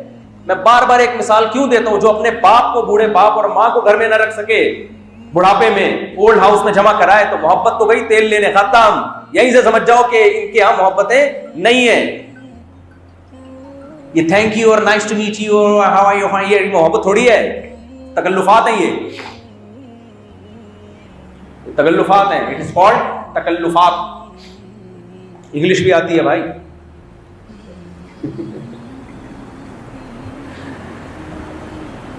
تو جب ابا اماں کا انتقال ہوا کرے نا، ماں کو غسل کون دے؟ بیٹیاں۔ ہماری ماں ہے بھائی، کوئی کمی کوتاہی ہم نے کر دی ہو تو چلو آخری خدمت تو سینے سے لگا کے کریں. باپ مر جائے کیسے ہو سکتا ہے بیٹے کے علاوہ کوئی اور غسل دے بھائی؟ فوراً میں نے دیکھا ہاسپٹل سے فون کر دے تو ہاسپٹل عیدی سینٹر پہنچا دو, غسل کفن پورا پراپر تیار کر کے یہاں بھیج دو. بلکہ اب تو یہ ہو گیا ہے کہ وہیں سے ایک قبرستان. اور زیادہ جتنا مال آئے گا نا, دولت آ رہی ہے, اتنی تہذیب آ رہی ہے نا. جتنے پڑھے لکھے ہیں ان کے ہاں کیا ہو رہا ہے, بہت زیادہ تہذیب. تو پہلے تھوڑی سی تہذیب آتی ہے, تھوڑی ترقی ہوتی ہے. اورنگی ٹاؤن سے ناظم آباد شفٹ ہوتا ہے تو اس میں اتنا ہوتا ہے کہ ابا کو غسل وہیں عیدی سینٹر سے دلواؤ. تھوڑا گلشن اقبال میں گیا تو تہذیب تھوڑی سی زیادہ, اس میں یہ ہوتا ہے کہ کفن وفن بھی وہیں سے کروا دے. اور اگر ڈیفینس چلا گیا تو دفنا بھی دینا. مجھے بتا دینا, میں کرائے پہ بچوں کو بلا کے ایک دیگ پکوا کے. اور اگر امریکہ چلا گیا تو دیگ کے تکلف کی بھی ضرورت نہیں ہے. اور اگر امریکہ میں لاس اینجلس یا سین فرانسسکو یعنی وہ ذرا زیادہ ماڈرن ہے, وہاں کا کوئی بڑا سائنٹسٹ بن گیا, دفن کی بھی ضرورت نہیں ہے. کیا تکلف, قبر کی جگہ اوون میں رکھو, باہر نکالو, راکھ بن کے بوتل کا ڈھکن لگایا, کہیں بھی دفن کر دو. یہ چل رہا ہے مارکیٹ میں. نہیں آئی سمجھ میں یہ کیا چل رہا ہے؟ یہ وہ چیزیں جو مارکیٹ میں چل رہی ہیں. اس سے تو وہ غریب اچھا ہے میرے بھائی. ہمیں یاد ہے یار, ایک پٹھان بیچارہ رکشے والا, انتہائی غریب, اس کا انتقال ہوا. اس کی بیوی کو جب پتہ چلا نا, وہ غریب کیا کھلاتا ہوگا گھر میں رکشے کی آمدن میں, کیا کھلاتا ہوگا؟ 2 وقت کی بمشکل روٹی. ویسے آج کل رکشے والے بڑے نوٹ چھاپ رہے ہیں, یہ پرانی زمانے کی بات ہے. آج کل رکشے والا جو کر رہا ہے نا, لگتا ہے ماشاءاللہ ان کے پیٹ بھرے ہوئے, اللہ کرے اور بھر جائیں, ہمیں تو خوشی ہو رہی ہے. لیکن رکشے والے کو بولو یہاں تک جانا ہے, دیکھے گا ہی نہیں مڑ کے نا. اس کے پاس اتنا کسٹمر ہے, ابے 100 روپے لے لے, ایسے کہہ لیں جیسے تو بھکاری سے بات کر رہا ہے. اس طرح بات کر رہے ہوتے ہیں رکشے والے. اور کسی کو زکات کا رکشہ خرید کے دے دو, روتا ہی رہے گا, آج یہ ٹوٹ گیا, آج یہ ٹوٹ گیا, آج یہ ٹوٹ گیا, آج یہ ٹوٹ گیا. ابے معاملات میں میرے بھائی ہماری قوم کیا ہے, بہت مسائل چل رہے ہیں معاملات. خیر, لیکن بہرحال رکشے والا محنت تو کرتا ہے نا اگر اس کا پیٹ بھرتا ہے. لیکن اس وقت کی بات ہے جب بہت غریب غربت تھی, اس کی ڈیتھ ہوئی ہے نا, اس کی بیوی کو اتنا غم ہوا ہے, جیسے ہی پتا چلا اپنے شوہر کے چپل اٹھا کے اپنے سر پہ رکھے ہیں اس نے. حالانکہ وہ تو میٹرک پاس بھی نہیں تھا رکشے والا. کتنی محبت میاں بیوی میں یار. جوتے اٹھا اٹھا کے اپنے, رونا پیٹنا نہیں کر رہی ایسے ہی یہ جو نوحہ کرتی ہیں عورتیں, یہ تو حرام ہے. لیکن شوہر سے محبت کا اظہار دیکھو, کھلا کیا رہا ہے بیچارہ, سوکھی روٹیاں کھلا رہا ہے گھر میں, ایک چھپڑا لے کے دیا ہوا ہے. لیکن غیرت ہے, دین ہے, تہذیب ہے. سمجھ رہے ہو, اٹ از کالڈ تہذیب, جو پڑھے لکھوں میں آج کل نہیں ہے, مالداروں میں نہیں ہے. یہ محبتیں بھی نہیں ہیں. آؤ ہم تمہیں مالداروں کی محبتیں بھی بتائیں. واقعہ ہوا باہر کسی کنٹری میں, تبلیغ جماعت کے کوئی بزرگ تھے, وہ مجھے سنا رہے تھے. کہہ رہے ہیں کہ وہ ایک خاتون لپسٹک پاؤڈر پوری, وہ دیکھتے نہیں ہیں لیڈیز کو, لیکن جب سامنے کھڑی ہوئی ہے تو ظاہر ہے بات چیت ہوگی اس سے, فل چھمک چھلو بنی ہوئی ہے. یہ چھمک چھلو میرے الفاظ ہیں, ان کے نہیں ہیں. وہ تو نیک آدمی تھے, ایسے الفاظ یوز نہیں کرتے, ہم تو سیدھے سادے سے لوگ ہیں, زیادہ نیک نہیں ہیں. یہ نہیں کہہ رہے برے ہیں, جتنا ہونا چاہیے اتنے نیک نہیں. تو وہ کہتے ہیں کہ وہ جو ہے نا, میں نے پوچھا کہ تم ہاسپٹل میں کیوں؟ کہہ رہے میرے ہسبینڈ کی ڈیتھ ہو گئی ہے کل رات. ہسبینڈ کی ڈیتھ ہوئی. ابے ہسبینڈ کی ڈیتھ ہوتی ہے ہمارے ہاں عدت ہوتی ہے, عورت زینت اختیار نہیں کرتی, رشتے دار آتے ہیں, تسلیاں دیتے ہیں, رو رے کے کہانیاں سنا رہی ہوتی ہے, ہائے ہائے منع کے ابا دنیا سے چلے گئے, آدھا ڈرامہ دیکھا تھا آدھا رہ گیا, ارطغرل کی 8ویں قسط چل رہی تھی, ابھی پوری دیکھ بھی نہیں پائی. جو بھی اپنے دکھڑے ہوتے ہیں. ایک عورت کا شوہر مر گیا نا, وہ رو رو کے بتا رہی ہے بہن بہت اچھے تھے. کہتے کتنے اچھے تھے؟ کہہ رہے ہیں کبھی کسی عورت کو آنکھ بھر کے نہیں دیکھا, جب بھی دیکھا ٹکٹکی بھانگ کے دیکھا. اتنے شریف تھے, دیکھتے تھے کنکھیوں سے. یہ بھی بہت تقوی ہے بھائی اس زمانے کے حساب سے. کبھی ایسا نہیں ہوا پوری آنکھیں پھاڑ کے دیکھو, یہ بہت ٹھر کی پوری آنکھیں پھاڑ کے دیکھ رہے ہوتے ہیں. اتنے نیک تھے. وہ تو نوٹ کرتی ہوگی نا کہ میرے میاں اب مرنے کے بعد تو چونکہ تعریفیں کرنی ہے نا، برائی نہیں کرنی، تو اب تعریف کے لیے کوئی پہلو مل نہیں رہا، تھے وہ ٹھرکی، تو اب اس نے تعریف کا یہ پہلو نکالا کہ آنکھ بھر کے کبھی کسی غیر محرم عورت کو نہیں دیکھا، ٹکٹکی باندھ کے دیکھ لیا کرتے تھے، آنکھ بند کے کبھی نہیں دیکھا، بھر کے نہیں دیکھا کبھی کسی کو. خیر تو وہ چھمک چھلوں کا میاں مرا ہوا ہے، رات ڈیتھ ہوئی ہے، اور ہوئی بھی اسی عورت کے گھر میں. وہ تبلیغی بزرگ مجھے کہنے لگے، میں نے پوچھا کہ بھائی پھر تم یہاں کیوں آئی ہو، کیا یعنی؟ کہہ رہی میں نے تو آنا نہیں تھا، آفس جانا تھا میں نے، تو وہ ڈیڈ باڈی کو دفنانا ان لوگوں نے، تو اس کے لیے وائف کی پرمیشن چاہیے، تو مجھے دیر ہو رہی ہے، یہ کہہ رہے ہیں سائن کرو، تو کرواؤ جلدی سے سائن، پھر میں نے آفس جانا ہے. کہاں جانا ہے؟ آفس. کیونکہ انگریز اپنے کام میں ایک نمبر ہوتا ہے، کام کے ساتھ وہ بے وفائی نہیں کرتا، تبھی تو ملک نے اتنی ترقی کی ہے. ملک ترقی کر گیا، ریلیشن گئے تیل لینے. صحیح ہے، ترقی میں ریلیشن کا کوئی کھانچا ہی نہیں ہے. دیکھو انسان کو خدا کی قسم ترقی سے زیادہ محبتوں کی ضرورت ہے. اگر آپ نے بہت پیسہ کمایا لیکن سب دشمن پال لیے، کسی کام کا پیسہ نہیں ہے، غریب ہو لیکن ہر شخص آپ سے محبت کرتا ہے، یہ بہت کامیاب زندگی ہے آپ کی. ہر شخص نہ بھی کرے، آپ کے گھر والے تو کریں کم از کم. کوئی محبت ہی نہیں ہے بھائی، بالکل ایک انسان میں اور روبوٹ میں کوئی فرق. اچھا یہ حشر وہ کتے کے ساتھ نہیں کرے گی، کتا ایسا بیمار ہو جائے تو پھر کتے پن پہ آ جائے گی وہ، یہ مرا کیوں؟ میں نہیں کہہ رہا سارے ایسے ہوتے ہیں، بہت سے محبتیں بھی کرتے ہیں، لیکن انجام سب کا بالآخر جس ٹریک پہ وہ چل رہے ہیں نا، تو انجام سب کا یہی ہونے والا ہے. اور میں نے اور آپ نے اگر دین کو، مذہب کو، اسلام کو فالو نہیں کیا تو ہمارا اینڈنگ پوائنٹ بھی یہی ہے. سمجھتے ہو کہ نہیں سمجھتے ہو؟ سمجھ جاؤ، ورنہ تمہارے اچھے بھی سمجھیں گے. جب سمجھیں گے جب تمہیں ضرورت ہوگی، پھر تمہیں میری یہ باتیں سمجھ میں آئیں گی. خیر میں کیا بات کر رہا تھا، وہ جو موضوع لے کے یہ یہاں ہم آئے کہاں سے یار، یہ جو ادھر تک ہم، ہاں دو قسم کے امام کی میں وہ ایکسپلین کر رہا تھا. ایک امام تو ہوتا ہے میرے بھائی جو تعلقات بنا کے رکھتا ہے، چندے ادھر سے بھی چندہ آ رہا ہے، کوئی پوچھنے والا پوچھنے والا نہیں ہے، اور مظلومیت کی داستانیں ہر ایک کے سامنے بیان کرتا ہے. میرے ساتھ یہ ہو گیا، میرے ساتھ یوں ہو گیا، آج کمیٹی کے صدر نے مجھے یوں بولا، آج جنرل سیکرٹری نے مجھے یوں بولا، آج کمیٹی کے فلاں ممبر نے مجھے یوں بولا. لوگ تو بس سنی سنائی باتوں پہ یقین کرتے ہیں، لوگوں کے جذبات اس کے ساتھ. پھر وہ کیا کرتا ہے، مؤذن میں اپنے چاچا کو اور خزان کمیٹی میں آہستہ آہستہ اپنے بندے کو سیڑنا شروع کرتا ہے. مسجد کا قاری اپنا ماموں، پورے گاؤں سے جتنے بھی چاچے مامے پھپھے تائے کزن بیٹے سب اس ٹیکنیوں کی طرح اس کے ساتھ چپک جاتے ہیں مسجد. بالآخر اپنی خلافت کا ایک دن اعلان کر دیا جاتا ہے، کمیٹی کو لال بتی دکھا دی جاتی ہے، تم نے رہنا ہے تو ٹھیک ہے، نہیں تو پتلی گلی سے نکلو. سمجھ رہے ہو؟ بہت سی مسجدیں ایسی ہیں پورے گینگ بنا کے قبضہ کر لیا امام سے. کہہ رہے امام، اچھا ایسا امام دعاؤں میں روتا بہت ہے، 2 گھنٹے ہاں. لوگ کہتے ہیں، لوگ نا رونے دھونے پہ جاتے ہیں، عمل کو کبھی بھی نہیں دیکھتی ہماری قوم. جو زیادہ رو رہا ہے لوگ کہتے ہیں زبردست، یہ نیک آدمی.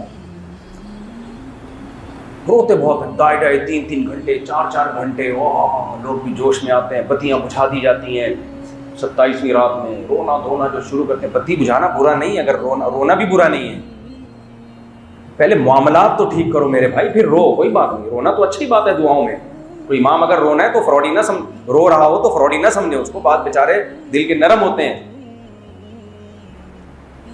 لیکن جب وہ 2-2.5 گھنٹے دعا میں روئے نا 27ویں رات کو، جب نارمل کنڈیشن میں آئے، آپ اس سے جا کے پوچھیں حضرت کو جو 50,000 روپے آپ کو جمشید نے مسجد کے لیے دیے تھے اس کا ذرا حساب چاہیے. دوبارہ روئے گا پھر 2 گھنٹے، دوبارہ سے 2 گھنٹے رونا. علماء سے تم ایسے بات کرتے ہیں، علماء کا احترام ہوتا ہے، علماء کا وقار ہوتا ہے. خیر یہ تو پہلی قسم کا امام ہے جو دکھتا کمزور ہے. دکھتا کیا ہے؟ کمزور، لیکن ہوتا کیا ہے؟ طاقتور. کوئی پوچھنے والا نہیں ہے اس سے. سارے پریوار کو دائیں بائیں سے لا کے مسجد میں آباد کر کے پھر دیکھ رہا ہے جو بھی کمیٹی میں تو کوئی اس کو مانتی، کمیٹی والوں کو تو پتا ہوتا ہے نا کیا کر رہا ہے. سارا ادھر ادھر ریلیشن بنا کے کمیٹی کی ایسی کی تیسے. کمیٹی والے خود چھپتے پھر رہے ہوتے ہیں یار ہمارا ہوگا کیا. دوسرا امام جو میجورٹی ہے اماموں کی اکثریت ہے وہ ہوتے کمزور ہیں, دکھتے طاقتور ہیں. سمجھ رہے ہو کہ نہیں سمجھ رہے؟ ممبر پہ حق بیان کریں گے وہ, کسی کی پرواہ نہیں کرتے. کمیٹی کو اپنا پاپ بنا کے رکھا ہوا ہوتا ہے انہوں نے کہ صدر صاحب آپ کا جو فیصلہ ہوگا وہ ہمیں قبول ہے, کیونکہ صدر تو آپ. بھائی چندہ آئے گا آپ کے پاس آئے گا, میرے پاس کچھ بھی نہیں آئے گا, مجھے تو جو تنخواہ مل رہی ہے میں للہ فی اللہ نماز پڑھاتا ہوں, تنخواہ میں گزارا. ایسے امام کو جو کمیٹیاں جوڑتی ہیں نا, جو زیادہ تر یہی ہو رہا ہے, اس کی تنخواہ جا کے دیکھو دل چاہتا ہے. ابھی پھر میں ایگریسو ہو جاتا ہوں, آج لوگ کہہ رہے ہیں کہ آج کل آپ غصہ بہت کرنے لگے. ابے کمبختو, اس کو اتنی تنخواہ تو دو جتنی محلے میں کسی چوکیدار کی. ویسے تو چوکیداروں کا بھی یہی حشر کیا ہوا ہے, ایک اسٹینڈرڈ کی. ہم نہیں کہہ رہے اس کو آپ 20ویں گریڈ کے آفیسر کی تنخواہ دو, اتنی تو دو جتنی ایک 11ویں اسکیل کے ملازم کی ہوتی ہے. ایسا نچوڑا ہوا ہوتا ہے اس کو, اور اس کا گھر جا کے دیکھا کرو. اچھا جو امام ماشاء اللہ لگا لیتا ہے نا مسجد میں, اس کے گھر میں فانوس لگے ہوئے ہوتے ہیں مسجد کے چندوں سے. اپنے ذاتی پیسوں سے نہیں, چندوں سے فانوس لگے ہوئے ہیں. اس کی جگہ خرید رہا ہے, ایک اور پلاٹ وہاں خرید لیا, ایک اور پلاٹ. پیسے آتے جا رہے ہیں, اس مسجد کے لیے آ رہے ہیں, خرید کہاں رہا ہے دوسری مسجدوں کے لیے بھی. اب تو مسجدیں بکتی ہیں, پورے پورے مدرسے بکتے ہیں, پورا جال بچھا لے گا پورے ملک میں, لیکن شکل سے کیا نظر آئے گا؟ مظلوم. ایسے لگا ہوگا جیسے پتہ نہیں کھانے کو روٹی نہیں مل رہی. اور یہ جو سچی مچی کا بیچارہ نیک امام ہے, یہ شرافت سے چل رہا ہے, اپنا ٹائم پہ نماز پڑھائے گا, کسی سے کوئی لینا دینا نہیں ہے, خرامہ آئے گا نماز پڑھائے گا, یا بچوں کو کوئی قرآن پڑھانا ہوا پڑھائے گا, بیان کرے گا, چلا جائے گا. کمیٹی کو پتہ چل جاتا ہے یہ کیا ہے, شریف آدمی, یہ کیا ہے. اب اس کا گھر جا کے دیکھو, رہنے کے قابل نہیں ہوگا. سمجھ رہے ہو؟ آپ اس کی تنخواہ دیکھو, خون کے آنسو رونے کا دل کرے گا آپ کا.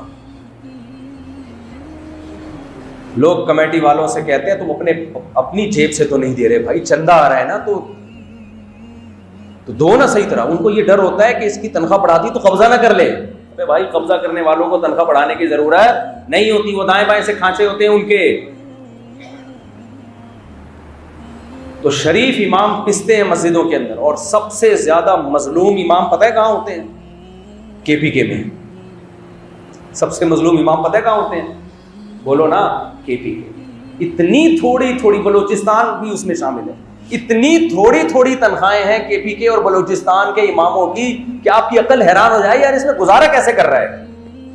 وہاں کلچر ہے کہ امام کو اگر ہم نے زیادہ تنخواہ دے دی تو ثواب نہیں ملے گا نماز پڑھانے کا. ان کے مائنڈ سیٹ اس طرح کا ہو گیا ہے, اس کو بھوکا ننگا ہی رکھو.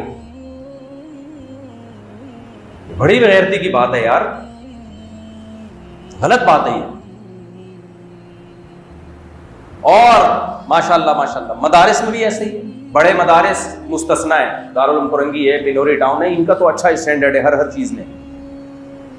لیکن آپ دیگر بہت سے مدارس, چاہے وہ کراچی میں ہو چاہے وہ کراچی کے باہر ہو, اس میں مدرسے کے ٹیچروں کی تنخواہیں دیکھو. محتمم پیسہ کمائے گا, کروڑوں روپے آ رہے ہیں, ایک اور مدرسے کی زمین خرید لے گا, کمبخت ٹیچروں کی تنخواہیں نہیں بڑھائے گا. وہ پتہ ہی کیا کرے گا, پیسہ آیا ایک اور زمین خرید لی, وہاں بھی خرید لی, اور پیسہ آیا ایک اور وہاں بھی خرید لی, اور پیسہ آیا وہاں بھی خرید لی, ایک اور عمارت بنا دی, ایک اور کمرہ بنا دیا. یا تو کسی نے پیسہ ہی تعمیر کی مد میں دیا ہو وہ تو ٹھیک ہے, لیکن جو جنرل ڈونیشن ہے بھائی سب سے پہلے کس پہ خرچ کرنی ہے؟ افراد پہ خرچ کرو, جو آپ کے ٹیچر ہیں.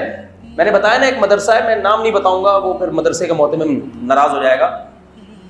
کرنا تو اس نے یہی ہے. ایک استاذ کو, جو پرانا استاذ تھا, تنخواہ اتنی دی ہوئی تھی کہ اس ٹیچر نے مجھے خود بتایا کہ ایک کمرے کا گھر ہے اور ایک واش روم, ایک کمرے کا گھر, ایک واش روم اور ایک کچن. یہ مولانا صاحب ہیں پورے مدرسے سے فارغ, ان کی تنخواہ. اور وہ کہتے ہیں میں ناشتہ نہیں کرتا, قہوہ بنتا ہے, رات کی بچی ہوئی روٹی اپنے بیوی بچوں کے ساتھ اس قہوے میں ڈبو کے ہم کھاتے ہیں.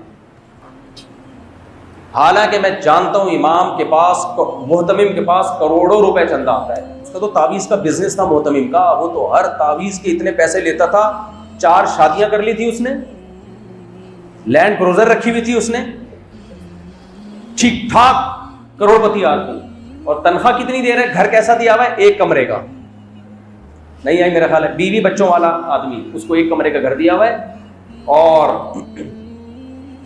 ناشتے میں بیچارہ سوکھی روٹی کھاتا تھا۔ پھر وہی ہوا کہ وہ چھوڑ چھاڑ کے چلا گیا، پھر کسی کالج میں اس نے پروفیسر لگا، سمجھ رہے ہیں، اس نے کہا یار میرا تو گزارا نہیں ہو رہا، اب دین کا وہ چھوڑ چھاڑ کے سارا وہ کہاں چلا گیا، کالج میں، کیا کہہ رہے ہیں ایم اے کیا، اس نے کہہ رہا یار جاؤ۔ ایک اور امام صاحب ہمیں ملے ایبٹ آباد میں، ان کو ایسا نچوڑا ہوا تھا، اس بندے نے بخاری کی، یا تو پوری بخاری پوری سند کے ساتھ یاد تھی ان کو، اتنے زبردست عالم تھے وہ، محتمم نے ایسا ترسا کے اس کو پیسے دے رہا تھا نا، بالآخر کہتے ہیں میں نے مدرسہ چھوڑا، اور وہ سارا علم، پھر مدرسہ چھوڑ کے کسی اور جگہ ایسے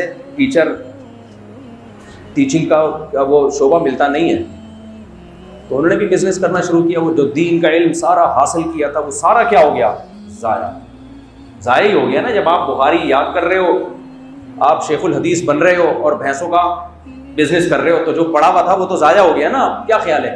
تو ضائع کر، بہت سے لوگ ایسے ٹیچر ہیں جن کی صلاحیتیں برباد ہو گئیں، برباد کرنے میں کس کا دخل ہے؟ مدرسے کے محتمم، وہ پیسہ نہیں، وہ کہتے ہیں ذی استعداد لوگ نہیں چاہیے ہمیں بس، کیونکہ آپ زیادہ تنخواہیں دیں گے تو اچھے لوگ ملیں گے آپ۔ اچھا، یہ جو میں قاریوں کے خلاف بیانات کرتا ہوں کہ قاری کو، مدرسے کے طالب علم کو ہاتھ لگانے کی بھی اجازت نہیں ہے، مار پیٹ تو دور کی بات، بہت سے قاری بچوں کو مارتے ہیں، اس کی ایک بڑی وجہ پتہ ہے کیا ہے؟ بہت کم تنخواہیں۔ جب بہت کم تنخواہیں ہوں گی تو آپ کو خاندانی لوگ بولو نہیں ملے، بھائی اگر تنخواہ پراپر دینی ہے تو قاری رکھو، ورنہ یہ کام مت کرو، آپ اللہ آپ سے نہیں پوچھے گا۔ جب آپ تھوڑی تھوڑی تنخواہیں دیتے ہو تو اسٹینڈرڈ کے لوگ ملیں گے آپ کو، بولتے کیوں نہیں؟ کوئی خاندانی آدمی نہیں آتا، اتنی تھوڑی تنخواہ وہ گزارا کیسے کرے گا اس میں؟ پھر یہی ہوتا ہے کہ جو فرسٹریشن کا شکار لوگ ہوتے ہیں، تھوڑی تھوڑی تنخواہیں ہوتی ہیں، دوسروں کی جیبوں پہ پھر بیچاروں کی نظر ہوتی ہیں، شاید وہ عبدالستار صاحب کو جیب سے ہدیہ نکال کے دیتے ہیں، تو ساری فرسٹریشن اپنی کس پہ نکال رہے ہوتے ہیں؟ بچوں کی۔ بڑے واقعات آ رہے ہیں، قاری نے بچے کو مارا، ہاتھ توڑ دیا، اس کے پیٹ میں مکہ مارا، گردوں پہ افیکٹ ہوا، بچہ مر گیا۔ ایک مدرسے کا بھی آیا، 2 بچے مار چکا ہے قاری، جان سے مار چکا ہے، اور وہ مدرسے کا محتمم بھی یہی ہے، کروڑ پتی ہے، قاریوں کو تنخواہیں بولو تھوڑی تھوڑی ہے، خود قبضہ گروپ ہے وہ مدرسے کا محتمم، اس کو تو پتا ہے کہ میں اس کی بات کر رہا ہوں، باقی کسی کو نہیں پتا۔ جب بیان میرا اس کے پاس جاتا ہوں کہتا ہے مفتی صاحب کو کس نے بتا دیا یار، اس کے پاس بھی بہت پیسہ ہے، روتا بھی ہے 2-2 گھنٹے، اور پیسہ آ رہا ہے تو اس مسجد پہ بھی قبضہ، اس مسجد پہ بھی قبضہ، ادھر بھی زمین، ادھر وہ لوگ بے وقوف، لوگوں کا کیا ہے، دماغ کیا ہے، بس کسی کے 2 آنسو دیکھے، رونا دھونا دیکھا، اللہ ایسی عین سے ہا سے حلق نکل جو ہے نا، ہا نکالا اور عین، کہتے ہیں ماشاءاللہ بڑے عالم ہیں یہ، تو لوگ دیے جا رہے ہیں پیسے، دیے جا رہے ہیں پیسے۔ اور بھائی تم کوئی تو حساب کرو یار، تم ان ٹیچروں کو تنخواہیں کتنی دیتے ہو، تمہارے پاس اتنا چندہ آتا ہے، تنخواہوں کا حساب کتاب کیا ہے؟ تو بیچارے وہ قاری جو فرسٹریشن کا شکار ہوتے ہیں، تھوڑی تھوڑی سی تنخواہیں ترسا، آپ قاری کی تنخواہ ڈبل کرو، اور بولو یہ تنخواہ اس بات کی دی جا رہی ہے کسی بچے کو ہاتھ لگانے کی اجازت نہیں، اگر ہاتھ لگایا نا کک آؤٹ، وہ پڑھائے گا محبت سے۔ اچھا، میں نے جب یہ بیان کیا نا قاریوں کو بچوں کو ہاتھ لگانے کی آتی، بہت سے قاریوں نے میرے خلاف کمنٹس کیے ہوئے ہیں، تم خود پڑھاؤ نا تو تمہیں پتہ چلے، بچوں کو بغیر مار کے پڑھا کے دکھاؤ۔ بھائی صاحب میں نے خود پڑھا بھی ہے بغیر مار کے، اور 60 بچوں کو بغیر پنشمنٹ بغیر سزا کے پڑھایا بھی ہے کامیابی کے ساتھ۔ کچی گولیاں ہم الحمدللہ کھیلتے ہی نہیں ہیں، جب کوئی اسٹیٹمنٹ دیتے ہیں تو تجربہ کر چکے ہوتے ہیں، مار کے بغیر۔ میں نے خود بھی پڑھا ہے، ہمارے بڑے بھائی نے ہمیں قرآن پڑھایا، روزانہ پڑھاتے تھے، صبح فجر کے بعد ایک اشارہ ہوتا چلو قرآن لے کے بیٹھو، بیٹھ جاتے تھے سارے بہن بھائی، کزن بھی آ جاتے تھے، کبھی نہیں حالانکہ کئی سال پڑھا ہے، 5-6 سال تو کنٹینیوسلی پڑھا ہی ہے، مجھے نہیں یاد کہ ایک تھپڑ بھی کبھی لگاؤ ہمارے، ایک تھپڑ بھی نہیں لگا ہے, قرآن کی بات کر رہا ہوں میں, ایک تھپڑ بھی نہیں لگا ہے. پڑھ لیا الحمدللہ, ہم نے تجوید بھی سیکھ لی, اور جو قرآن بھی ہے, قرآن تو میں نے اپنے طور پہ حفظ کر لیا بعد میں, لیکن ناظرہ پڑھا, کئی صورتیں حفظ کر لی تھی, اور پڑھایا بھی ہے. جامعۃ الرشید میں اعدادیہ کے 60-70 بچوں کو میں نے 2 سال پڑھایا, مجھے یاد پڑتا ہے. ایک دفعہ کسی بچے کو میں نے, مجھے نہیں یاد پڑتا, میں نے سزا دی ایک دفعہ بھی.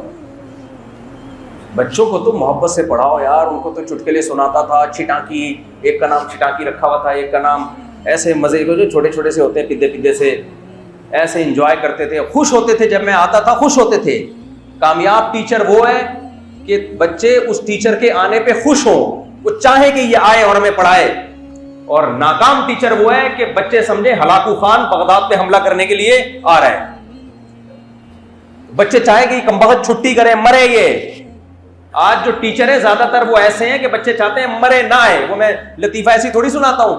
ایک قاری صاحب, بچے چاہتے تھے نا کہ قاری صاحب چھٹی کریں, بیمار نہیں ہوتے, چھٹی کریں قاری صاحب. قاری صاحب بیمار نہیں ہوتے تھے. تو ایک بچے نے کہا کہ قاری صاحب کا نام ہے عبد الغفور, میں کوئی انتظام کرتا ہوں, یہ بیمار ہو جائیں گے, مر جائیں گے, دیکھنا. اپنی بیمار کرنا ہی نہیں, ڈائریکٹ. اللہ معاف فرمائے, بچوں کو چاہیے قاری کی عزت کیا کریں, استاد جیسا بھی ہو. بچوں کے لیے تو یہی ہے کہ اس کو رسپیکٹ دیں, لیکن خیر لطیفہ سنانے دیں, مکمل ہونے دیں. تو وہ قاری صاحب کی عادت تھی جب قبرستان سے گزرتے کہتے السلام علیکم یا اہل القبور, ہے نا دعا قبرستان میں, اے قبر والو تم پر سلامتی ہو. ایک بچہ قبر کے پیچھے چھپ کے لیٹ گیا. قاری صاحب گزرے, السلام علیکم یا اہل القبور, قبر کے پیچھے سے آواز آئی وعلیکم السلام بھائی عبد الغفور. قاری صاحب بے ہوش ہو کے کہ آج تو قبر سے کیا آیا ہے, رپلائی آیا ہے. بچے نے بولا بس گئے قاری صاحب, یا تو 1 مہینے تک اٹھیں گے نہیں, اٹھ گئے تو روپ ڈالنے کے قابل نہیں رہیں. تو کامیاب ٹیچر وہ ہوتا ہے کہ طلبہ چاہیں کہ یہ ٹیچر آئے ہماری کلاس میں, پڑھائے.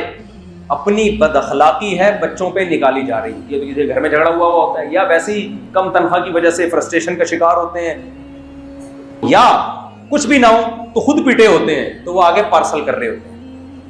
خود مار کھا کھا کے پڑھا ہوتا ہے, تو یہ سمجھ رہے ہوتے ہیں کہ اس کے بغیر پڑھانا ممکن ہے ہی نہیں, خود پٹے ہیں. اب میں خود نہیں پٹا, اللہ کا شکر ہے اپنے استاد سے, تو میرے اندر وہ سافٹ ویئر نہیں آئے. تو اس لیے میرے بھائی کوئی تمیز سیکھو. انس ابن مالک رضی اللہ تعالی عنہ چھوٹے بچے تھے, نبی کی خدمت میں آئے, فرماتے ہیں کہ 10 سال میں نے نبی کی خدمت کے لیے میری ماں نے وقف کر دیا تھا. کہتے ہیں 10 سال میں نبی صلی اللہ علیہ وسلم نے ایک دفعہ, مارنا تو دور کی بات, چھڑکا بھی نہیں کسی بات پہ. کوئی کام میں نے کیا ہو تو آپ نے یہ نہیں فرمایا کیوں کیا, کوئی کام میں نے نہیں کیا تو آپ نے یہ نہیں فرمایا کیوں نہیں کیا. یہ بھی تو اخلاق ہیں. آپ جو قرآن پڑھ رہے ہو اس میں نبی کی اطاعت کا حکم نہیں دیا. موضوع چینج ہو گیا, لیکن کیا کریں, اب جو ٹاپک لے کے چلا تھا وہ پٹری سے ہٹ گیا ہوں میں, لیکن اب اللہ سے دعا ہوتی ہے جو خیر کی بات ہے اللہ کے حل بات ہے. نبی صلی اللہ علیہ وسلم نے انس بن مالک کو, جو آپ کے خادم تھے, ماں نے خدمت میں دیا تھا کہ آپ تربیت کریں. کہتے ہیں کسی کام سے مجھے بھیجا, بخاری کی حدیث ہے, کہتے ہیں میں بچوں میں کھیلنے لگا اور بھول گیا. ہم کسی کو کسی کام سے بھیجیں اور بیٹھے میں انتظار کر رہے ہیں اور وہ نہ آئے, کیسا بیٹر شاٹ ہوتا ہے. میں ہوتا تو میں تو کہتا الو کے پٹھے تجھے بھیجا کس کام کے لیے تھا. ہم کسی بچے کو بھیجیں اور وہ کام نہ کرے اور وہاں جا کے کھیلنا شروع کر دے. ہمارا تو جتنی گالیاں اس وقت مارکیٹ میں اویلیبل ہیں, بلکہ نئی نئی گالیاں ایجاد بھی کر لیں گے. وہ گالیاں ذہن میں آتی ہیں جو اب تک کسی نے سنی نہیں. انس بن مالک کہتے ہیں مجھے بھیجا, میں کھیلنے لگا بچوں میں, تو نبی صلی اللہ علیہ وسلم تلاش میں نکلے, بھائی ان کو کام سے بھیجا تھا. کہتے ہیں میں کھیل رہا ہوں, پیچھے مڑ کے دیکھا تو نبی صلی اللہ علیہ وسلم مسکرا رہے ہیں, اور یاد دلایا کہ آپ کو میں نے کس کام کے لیے بھیجا. اور اللہ معاف فرمائے, مائیں بھی چنگیز خان سے کم بچوں کے لیے نہیں. ماں سمجھتی ہے کہ میں نے بچہ جن لیا, میرا احسان ہے, میں اس کو دودھ پلاتی ہوں, میرا احسان ہے. یقیناً آپ کا بہت بڑا احسان ہے, اس میں 2 رائے نہیں ہو سکتی, یہ اللہ نے بتایا. لیکن اپنی فرسٹریشن، اپنی ٹھڑک بچوں پہ مت نکالو۔ 7 سال کی عمر تک تو بچے کو مارنے کا کوئی لاجک ہی سمجھ میں نہیں آتی، کوئی لاجک سمجھ میں نہیں آتی۔ وہ تو بے اختیار سا ہے، اسے کیا پتا صحیح کیا ہے غلط، گلاس ٹوٹ گیا چپیٹ لگایا، ڈانٹ دیا، پھر کیسے کیسے ڈائلاگ، اس کو گالیاں دی جا رہی ہوتی ہیں۔ پھر ایسی ماؤں کے بچے انتہائی بدتمیز ہوتے ہیں، پھر وہ پریشان ہوتی ہیں، پتہ نہیں یہ بدتمیزی کہاں سے سیکھ رہا ہے، وہ آپ سے سیکھ رہا ہے بدتمیزی۔ ایک جگہ میں نے دیکھا ایک بچے سے کپ ٹوٹا، بچہ ہے کب ٹوٹ گیا، پرانی بات ہے، کسی کو کیا پتا کس کی بات ہو رہی ہے۔ ہم جب چھوٹے بچے تھے ہر گھر میں گھس جایا کرتے تھے نا، تو گھروں کے چیزیں دیکھتے تھے۔ اللہ نے مجھے ان چیزوں میں یادداشت اچھی دی ہے، بہت پرانے واقعات بھی یاد آ جاتے ہیں۔ کچھ چیزیں اللہ نے نا مجھے اس وقت پہ محفوظ کرا دی، اللہ کو پتا تھا شاید ہی کبھی ممبر پہ بیٹھے گا، یہ چیزیں اس کو دکھا دو، بیان کر دے۔ بچپن میں تو سب گھروں میں گھس جاتے، سبھی گھستے ہیں، ہم بھی گھس جاتے تھے، سب کی رپورٹیں ادھر سے ادھر، ادھر سے ادھر، کرتے نہیں تھے لیکن تھیں اپنے پاس۔ مجھے یاد ہے ہم چھوٹے بچے تھے، ہم کسی گھر میں گئے تو ایک جو ہمارا دوست تھا اس کے ہاتھ سے کپ ٹوٹا۔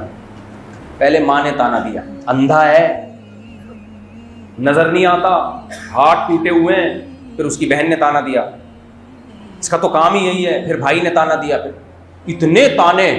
میں بھی چھوٹا تھا، میں دیکھ رہا تھا یہ بچہ ڈپریشن میں جا رہا ہے، ہمارا یہ دوست جو ہے، تو مجھے حیرانگی ہو رہی تھی، بھائی یہ پوری ایک چین شروع ہو گئی ہے،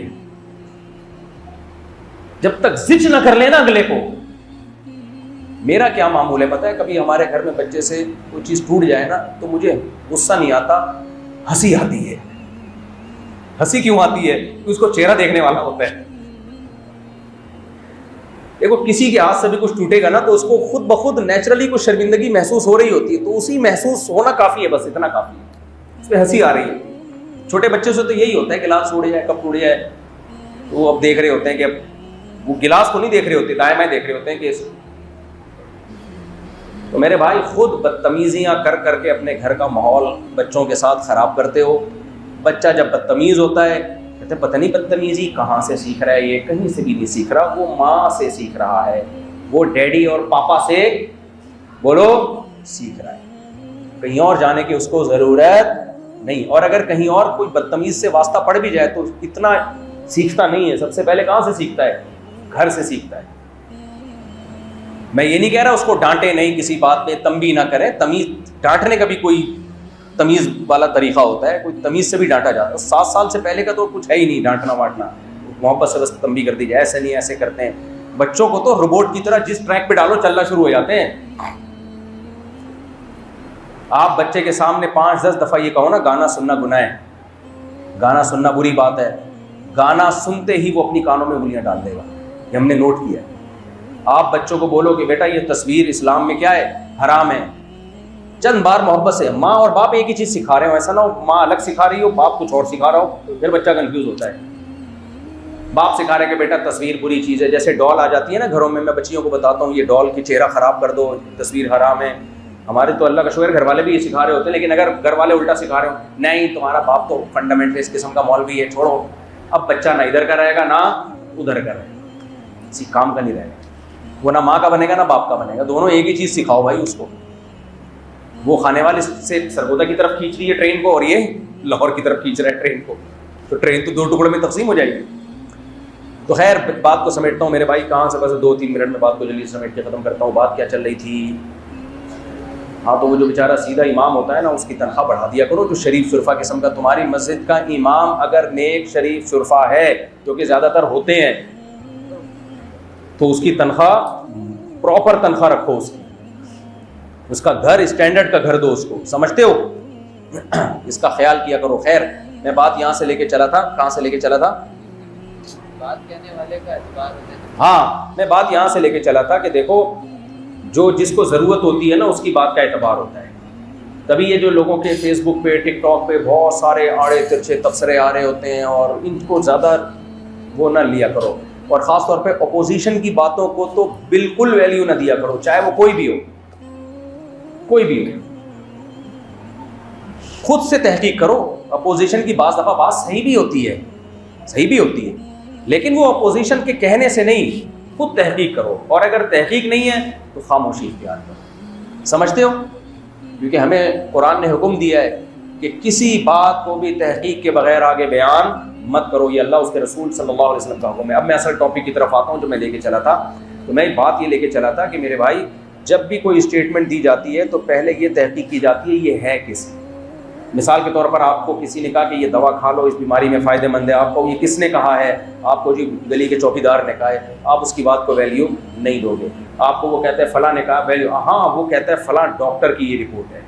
پھر آپ یہ دیکھو گے یہ ڈاکٹر سچا ہے یا جھوٹا ہے, اس سے پہلے آپ اس کی بات کو ویلیو ہی نہیں دو گے. تو اس سے پتہ چلتا ہے میرے بھائی, کسی بھی بات کے بات میں وزن جب پیدا ہوتا ہے تب دو چیزیں پائی جائیں, کہنے والا سچا ہو اور کہنے والا اس فیلڈ کا ماہر ہو. تو اس سے چھوٹی سی بات بھی بہت وزنی ہو جاتی ہے. میں نے جو قرآن کی آیت پڑھی ہے نا, اللہ فرماتے ہیں نسوا اللہ فانساہم انفسہم, جو اللہ کو بھول جاتے ہیں اللہ ان کو ان کا اپنا آپ بھلا دیتا ہے. وہ اپنے بھی نہیں ہوتے, جو اللہ کے نہیں ہیں وہ خود اپنے بھی نہیں, حالانکہ وہ اپنا بننے کے لیے اللہ کو بھولیں, لیکن اللہ کہتے ہیں میں ان کو اپنا آپ بھی بھلا دیتا ہوں. کہنے کو ایک چھوٹا سا جملہ ہے, اس جملے کا مطلب کیا ہے؟ جو اللہ کی عبادت نہیں کرتا, اللہ سے محبت نہیں کرتا, ہر حکم میں شریعت کو سامنے نہیں رکھتا, اس کی نیت کیا ہوتی ہے؟ مزے کی زندگی گزاروں. اللہ کہتے ہیں مزے کی زندگی تو دور کی بات, اس سے میں یہی بھلا دیتا ہوں کہ تیری کامیابی کی چیزیں کیا ہیں اور تیری ناکامی کی چیزیں کیا ہیں. یہ ناکامی میں کامیابی تلاش کرتا ہے. حالانکہ, اور مجھے ایک بات بتاؤ, جب آپ کو پتا ہو کہ ایک آپ کسی ٹریک پہ جا رہے ہو, آپ کو پتہ نہیں ہے مجھے منزل پہ لے جائے گا یا کھائی میں لے جائے گا, تو اس ٹریک پر آپ تیزی سے چلو گے یا آہستہ آہستہ چلو گے؟ آرام آرام سے, کنفیوژن کا شکار ہوگے. لیکن اگر وہ جا رہا ہے راستہ کھائی میں اور آپ سمجھو کہ یہ منزل تک پہنچا رہا ہے, تو پھر آپ اس کھائی میں بہت اسپیڈ کے ساتھ گرو گے آپ, کیونکہ آپ اس کھائی کو کامیابی سمجھ رہے ہو. کافر اور جو لوگ نام نہاد لبرلز جو مسلم نہیں ہیں یا اسلام کو فالو نہیں کرتے, وہ تباہی کے راستے کو کامیابی کا راستہ سمجھ بیٹھتے ہیں, اور ان کی سپیڈ بہت تیز ہوتی ہے. جا کس طرف رہے ہیں؟ دنیا کی بھی تباہی, آخرت کی بھی تباہی. یقین نہ آئے تو آپ ڈپریشن اور اسٹریس کے مریضوں کو دیکھ لو, کوئی دیندار ڈپریشن کا مریض نہیں بنتا. وہ ڈپریشن جس کی کوئی وجہ ہی نہ ہو. ایک تو پریشانی وہ تو ہر شخص کو آ سکتی ہے, پیغمبروں کو بھی آئی ہے, لیکن آج جس اسٹریس سے اور مصیبتوں سے انسانیت گزر رہی ہے نا, تو اللہ کہہ رہے ہیں انہوں نے اپنے آپ کو بھلا دیا ہے. اپنے فائدے کی چیزیں اور نقصان کی چیزیں ان کو پتہ نہیں ہے. نقصان کی چیزوں کو فائدے کی چیزیں سمجھ کے اس ٹریک پر چلتے چلے جا رہے ہیں. ایک مثال دیتا ہوں, ابھی لاہور ہائی کورٹ نے فیصلہ کیا نا خواتین کے حقوق سے متعلق, کہ اور اگر مرد نے ڈانٹ بھی دیا نا عورت کو اور وہ ٹینشن میں چلی گئی تو عورت کو فسخ نکاح کا حق ہوگا. یہ قانون عورت کے فیور میں بنا کہ نہیں بنا؟ بھائی نیت کیا ہے؟ عورت کو فیور کرنا نا, کہ جمشید اپنی بیوی کو ڈانٹ بھی نہ سکے. قانون یہ بن گیا پنجاب میں کہ جمشید نے اپنی بیوی کو کہا نا یوں بھی کیا اور بیوی تھوڑی سی ہل گئی, ایف آئی آر کٹائے گی, میں ہلی ہوں اس کی وجہ سے, میں اسٹریس میں جا رہی ہوں, کورٹ میں کیس ہوگا, نکاح ختم. یہ ہمارے پنجاب کی عدالتوں نے الحمدللہ یہ کام کر دیا ہے. کس کے فیور میں کیا یہ بولو؟ عورت کے فیور میں. پتہ ہے بیڑا کس کا غرق ہونے والا ہے اس سے ہے؟ عورت. سمجھ رہے ہو کہ نہیں سمجھ رہے؟ بے وقوف گدھے ہیں. بے وقوف بہت, بے وقوف جب بولتے ہیں تو گدھا ہنستا ہے. گدھا بولتا ہے یار مجھ سے بھی کم مقام دیا آپ لوگوں نے, گدھے ہیں. یہ احمق اور بے وقوف فیمنزم کو پروموٹ کر رہے ہیں اور یہ خوش ہو رہے ہیں کہ ہم عورت کو حقوق دے رہے ہیں. اور بھائی اس سے عورت کی ایسی کی تیسی ہو جائے گی جب مجھے اور آپ کو پتا ہو کہ ہم نے شادی کر کے رجسٹرڈ کروائی اور بیوی کو اپنے نام کرا لیا اور حکومت کے کاغذ میں ہماری بیوی بن گئی, تو ہم بہو بھی نہیں کر سکتے اس کو. اور بھائی جان وہ ٹیشو پیپر کی طرح عورت کو یوز کرے گا, گرل فرینڈ بنائے گا, بولے گا بھائی استعمال کر, پتلی گلی سے نکل. اور اگر شادی کرنی بھی ہے تو رجسٹر نہ کراؤ, نادرہ میں اپنے نام نہ کراؤ, بس زبانی کلامی رکھو اس کو, تاکہ جو حقوق بنتے ہیں وہ بھی نہ دیں ہم اس کو. تبھی تو گورے نے شادی کرنی چھوڑ دی ہے. عورت رلتی ہے وہاں پہ, رلتی ہے کہ کوئی ہمیں بیوی بنا لے, کوئی تیار نہیں ہے. اور جب بیوی نہیں بنتی تو ماں بھی نہیں بنتی, ماں نہیں بنتی تو ساس بھی نہیں بنتی, کوئی اس کا داماد نہیں, کوئی اس کی بہو نہیں, کوئی بھائی نہیں. بیڑا غرق تو یہ لاہور کی جس جج نے یہ فیصلہ کیا ہے نا عورتوں کا بیڑا غرق کرنے میں، اس کا سب سے بڑا کردار ہے. اس سے عورتیں سمجھتی ہیں دیکھو مفتی صاحب کو بڑی تکلیف ہو رہی ہے، خواتین کو یہ رائٹ، مفتی صاحب کو کوئی تکلیف نہیں ہو رہی اس سے. مفتی صاحب میں پھر وہ میرے گھر والے نہ ہوتے ہیں، مفتی صاحب دوبارہ کر لوں گا میں گھر والے کیا دوبارہ کر لوں گا. میرا ارادہ نہیں ہے کوئی گھر والوں میں سے جائے، اللہ کا شکر ہے میں محبت کرتا ہوں، میری کبھی بھی خواہش نہیں ہے، لیکن ہمارے گھر کا مسئلہ نہیں ہے.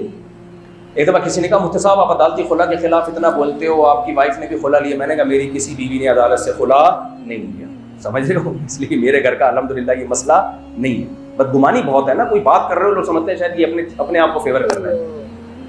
تو میرے بھائی یہ جو عدالتی قوانین بن رہے ہیں، عورت جب چاہے کورٹ سے خلا لیا، کسٹڈی ڈال دی، بچوں کا نان نفقہ ڈال دیا، یہ کر دیا وہ کر دیا ساری زندگی، تو اس سے مرد کیا بولے گا یار؟ اس کا مطلب ہے کہ ہم تو اسلام کا حکم سمجھ کے اور اس کو عزت دینے کے لیے اس سے شادی کر رہے تھے، اس کو تو عدالت نے ہمیں ذلیل کرنے کے پورے اختیارات دے دیے ہیں. تو دنیا میں کوئی پاگل ہے کہ وہ اپنے آپ کو ذلیل کروانے کے لیے کسی سے کانٹریکٹ سائن کرے؟ ہے بھائی پاگل ہے. خود یہ جج کا بیٹا بھی نہیں کرے گا کل شادی. جس جج نے یہ فیصلہ کیا اس کا بیٹا بھی کہے گا ابا تم ہی عدالت میں میری بیوی کو اتنے حقوق تم نے دے دیے ہیں کہ میں پاگل تھوڑی. میں نے تو باہر ملکوں میں دیکھا ہے مسلمان جو شادی بھی کر رہے ہیں نا، پہلے پراپرٹی اپنے بھائی کے نام کریں گے پھر شادی کریں گے. کہہ رہے ہیں کل انبن ہو گئی، علیحدگی ہو گئی تو آدھی پراپرٹی اس کو دینی پڑے گی ہمیں. میرے بھائی اسلام کو چھوڑ کر دائیں بائیں منہ مت مارو، تم مت ہلاؤ اس مغربی کلچر کے سامنے، کیونکہ اللہ کہتا ہے جو اسلام کو چھوڑے گا نا وہ اپنے آپ پہ کلہاڑا مارے گا اور سمجھ یہ رہا ہوگا کہ میں اپنے آپ کو فائدہ پہنچا رہا ہوں. آدم علیہ السلام سے لے کے آج تک مسلمانوں کا فیملی سسٹم سب سے زیادہ اچھا رہا ہے اور مسلم سوسائٹی میں سب سے زیادہ عورت کو حقوق ملتے ہیں اسی قانون کی وجہ سے جو اسلام نے بنایا ہے، جو دیکھنے میں آپ کو لگے گا بھیانک، لیکن جب آپ اس کی ڈیپتھ میں جاؤ گے تو اس سے زیادہ اچھا قانون ہو نہیں سکتا. تو یہ تو میں نے ایک مثال دی ہے آپ کو، ایک مثال دی ہے، لیکن یہ جزوی زندگی میں بھی آپ گناہ کو یہ سمجھ کے کر رہے ہو کہ مجھے لذتیں پہنچائے گا یہ گناہ، نا نا نا نا نا، یہ جال کی طرح آپ کو جکڑ لے گا. جتنا تڑپو گے جال کے اندر، جال گھسے گا کھال کے اندر. پرندہ جال سے نکلنے کے لیے تڑپتا ہے، اسے پتہ نہیں ہوتا کہ آرام سے بیٹھا رہے تو چانس ہے نکلنے کا، جتنا ہلے گا یہ جال اور پھنسے گا. جو گناہ میں پڑتے ہیں، زنا جو کرتا ہے یہ سمجھ کے کرتا ہے لذت حاصل ہوگی، نا نا نا، تو اپنی زندگی ہمیشہ کے لیے برباد کر رہا ہے. کیونکہ تو جب ایک دفعہ زنا کرے گا تجھے چین نہیں آئے گا، تجھے دوبارہ کرنا پڑے گا.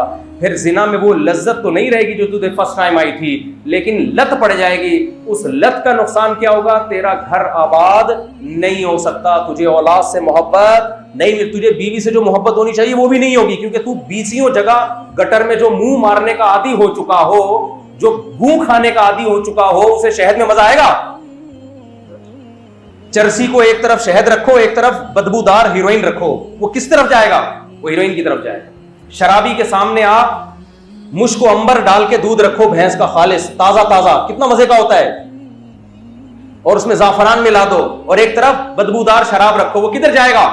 وہ گند میں منہ مار، جو زنا کا عادی ہو جاتا ہے نا گند میں منہ مارنے کا، اسے بیوی میں لذت نہیں رہتی، اس کا خاندانی نظام تباہ ہوتا ہے، اور یہ عیاشی 30-40 سال کے بعد نیچے آنا شروع. پرسوں میں نے کسی کا ولاگ دیکھا، یو کے سے اس نے ولاگ بنایا. بعض لبرل لوگ ہوتے ہیں، بات بڑی خاندانی کرتے ہیں، وہ کوئی دیندار آدمی نہیں تھا. اس نے کہا یہاں یو کے میں جو لوگ آ رہے ہیں 30 سال تک ان لونڈے لپاڑوں کی عیاشی ہوتی ہے، 40 سال تک اس عیاشی کو وہ گھسیٹتے ہیں، 40 سال کے بعد ان کو خیال آتا ہے ہمارا تو کوئی گھر نہیں ہے، ابھی ہمارے بچے بڑے ہونے چاہیے تھے. پھر بیوی بھی ان کو وفادار بولو نہیں ملتی، کیونکہ گند میں منہ مار مار کے اتنے عادی ہو چکے ہوتے ہیں. ایسے لوگوں کو پھر بیوی بھی اسی ٹائپ کی ملتی ہے. شادی کے بعد وہ کہے گی وہ تم، ابھی میں کیا زیادہ ڈیٹیل میں جاؤں، وہ لوگ کیا ہمارے گھر کی باتیں کر رہے ہیں. بہت سے لوگوں کو یہ اپنے گھر کی باتیں لگتی ہیں، ٹھیک ہے نا. تو جو ہے پھر جب وہ دیکھتے ہیں نا کہ یار جنہوں نے بر وقت نکاح کیا، بیوی سے وفا کی، بچے تھے ان کی، کیسی شاندار زندگی ان کی گزر رہی ہے، بچوں کی تربیت کو فوکس کیا انہوں نے، ان کو علماء کے پاس لے جا کے بٹھایا، ان کا تبلیغ میں وقت لگایا. جس تبلیغ کو تم دقیانوس کہتے ہو نا، صبح و شام جب پھنسو گے نا اسی تبلیغ میں نکالنا پڑے گا تمہیں اپنے بچوں کو. بہت سے میں نے ماڈرن لوگ دیکھے ہیں ایکچولی، یہ تبلیغ والے دیکھو کیسی شلوار ایک پائنچہ ادھر جا رہے ایک پائنچہ، یہ ہمیں تہذیب سکھائیں گے. ان کے بچے جب بگڑتے ہیں نا، ماؤں کے فون بھی آتے ہیں میرے پاس، مفتی صاحب سیروزے کے لیے نکال کے لے جاؤ اس کو 4 مہینہ لگوا دو. جب ٹائم تھا تو اس وقت تو ان کو برا بلا کہا تم نے کہ ہمارا بچہ ایکچولی ابھی ایجوکیشن پڑھ رہا ہے, ہم ٹائم ویسٹ نہیں کرنا چاہتے. پھر لگاؤ گے اس کو, کیونکہ تہذیب وہاں سیکھے گا, یہ ادھر سیکھے گا جا کے تہذیب. تو اس نے بتایا یہاں 40 سال کے بعد جو زندگی کی شامیں جب مرجھانا شروع ہوتی ہیں اور زندگی کے چراغ جب آہستہ آہستہ گل ہونا شروع ہوتے ہیں, پھر پتہ چلتا ہے کیا کھویا کیا پایا. اور وہ سوسائٹی آپ کو اس طرح سے ایکسیپٹ نہیں کرے گی جیسے انڈا موڑ والے آپ کو ایکسیپٹ کر لیں گے. وہ پھر بھی ٹیڑھی نظروں سے دیکھتے ہیں, آیا تو باہر سے ہی ہے نا, اپنے ملکوں کو چھوڑ کے جاتے ہیں اور عیاشی کے لیے. وہ تو کبھی بھی نہیں مانتا. اس سوسائٹی میں اور آپ ایڈجسٹ ہو ہی نہیں سکتے. ہاں آپ کا اپنا خاندان وہاں آباد ہو جائے, وہ دیندار لوگ خوش ہیں وہاں پہ بھی. ان ملکوں میں دیندار لوگ جنہوں نے اپنے بیوی بچوں کی تربیت کی, پالا پوسا, بچے بھی پیدا کیے, خاندان آباد کیے, وہ خوش ہیں. اور یہ جو لونڈے لپاڑے جا رہے ہیں نا عیاشی کے لیے, وہاں جاب کریں گے تو کتوں جیسی جاب کر, اللہ معاف فرمائے, کسی کو کہنا نہیں چاہیے. کتے کو انگریز زیادہ پروٹوکول دے رہا ہوتا ہے, آپ کو کم پروٹوکول. اور اس سوسائٹی میں آپ پوری طرح ایڈجسٹ ہو ہی نہیں پاتے, کیونکہ اس کے لیے بہت ہائی لیول کا بغیرت بننا پڑتا ہے. ہم کیونکہ تھوڑا بہت مذہب کو بھی فالو کرتے ہیں تو اس لیول کی بغیرتی ہم ایکسیپٹ ہی نہیں کر پاتے. تو نتیجہ کیا نکلتا ہے, بڑھاپا دیکھ لو, جو وہاں گئے ہیں ان بیچاروں کے بڑھاپے دیکھو جا کے. کیا صرف یہ بتانے کے لیے کہ عیاشی کی جو عمر ہے نا, عیاشی کی عمر یہ ہمیشہ نہیں رہتی. اس لیے اللہ نے جو کہہ دیا, اللہ کے قانون کو مانو, اللہ کے قانون اسی میں خیر ہے. حلال پر اکتفا کرو, حرام کی طرف مت جاؤ. تم حرام کی طرف جاتے ہو مزے کے لیے, اللہ کہتے ہیں میں مزے کی زندگی دوں گا ہی نہیں, چھین لوں گا تم سے. اللہ سمجھنے کی عمل کی توفیق عطا فرمائے. مفتی صاحب, شادی یا گھر کے کی تعمیر کے لیے سودی قرضہ لینا جائز ہے؟ جائز نہیں ہے. سودی قرضہ لینا کب جائز ہے؟ صرف اس صورت میں جائز ہے جب کھانے کے لالے پڑ جائیں یا کرائے پہ رہنے کے لیے بھی گھر نہ ہو, روڈ پہ آ کے پڑے ہوئے ہوں. تو ایسی مجبوری میں حلال قرضہ کوئی نہ دے رہا ہو تو سودی قرضہ لینے کی ایسی شدید مجبوری میں گنجائش ہے. لیکن ایسی مجبوری آج کل ہوتی نہیں ہے لوگوں کو. اور ویسے بھی بینک تمہیں تھوڑی دے گا سودی قرضہ, وہ پہلے دیکھتا ہے, وہ مالداروں کو دیکھتا ہے, غریبوں کو تھوڑی دیتا ہے. آپ روڈ پہ پڑے ہوئے ہو, چرسیوں کی طرح, چرسی ہو نہیں ہے اور گھر بھی نہیں ہے, کوئی کرائے پہ بھی نہیں دے رہا, تو آپ نے مفتی سے فتویٰ لے لیا کہ ہاں بھائی ایسی مجبوری میں بینک سے لون لے سکتے ہو تاکہ کرائے پہ گھر لو یا گھر خرید لو. تو ایسی کوئی گھر ہی نہیں ہے. تو آپ جب بینک جاؤ گے نا وہ فتویٰ لے کے, تو بینک کہے گا یہ فتویٰ اپنے پاس رکھ, ایسے غریبوں کے لیے ہمارے پاس قرضے کی, اسلامک بینک بھی نہیں دے گا, سمجھتے ہو, کوئی بینک نہیں دے گا آپ کو. بینک کہے گا ہم نے نوٹ چھاپنے کی مشین ہے, ہم غریبوں کے لیے زکوٰۃ صدقات ہیں, فلاں ٹرسٹ کا نمبر ہم تمہیں دے دیتے ہیں, اس سے جا کے رابطہ کر لو. مفتی صاحب کافی ٹائم ہو گیا ہے, شرک پر بیان کر دیں, کئی دفعہ بیان کر رہا ہوں میرے بھائی. اگر کوئی شخص دیندار ہو گناہ, آج ایک سوال کا میں نے جواب دینا ہے, بہت پوچھا جا رہا ہے. پنجاب گورنمنٹ نے ایک تو یہ کچھ اسکالرشپ جو وظیفے شروع کی ہیں, تنخواہیں اماموں کے لیے, اور دوسرا کچھ اس طرح کی بھی بات ہو رہی ہے کہ مسجد کے امام کو لکھا لکھایا خطبہ دیا جائے گا, وہ پڑھے گا. یہ سنی ہوگی آپ لوگوں نے. یہ مہم بھی حکومت پنجاب میں چل رہی ہے کہ ائمہ کرام کو نا جو مذہبی وزارت ہے اس کی طرف سے خطبہ دیا جائے گا, جیسے سعودی عرب میں, UAE میں ہوتا ہے. تو اس میں دونوں چیزوں میں ہمیں کیا کرنا چاہیے؟ ہمیں اس کو ایکسیپٹ کر لینا چاہیے یا اس کے خلاف آواز اٹھانی چاہیے؟ اس کو خوب اچھی طرح سمجھیں. جہاں تک پہلی بات ہے کہ اماموں کو حکومت پنجاب وہ دے رہی ہے, کچھ پیسے دے رہی ہے, اس میں بعض لوگوں کی رائے یہ ہے کہ یہ خرید رہی ہے اماموں کو, پھر امام کو اپنی مرضی سے چلائے گی, ہم بکیں گے نہیں.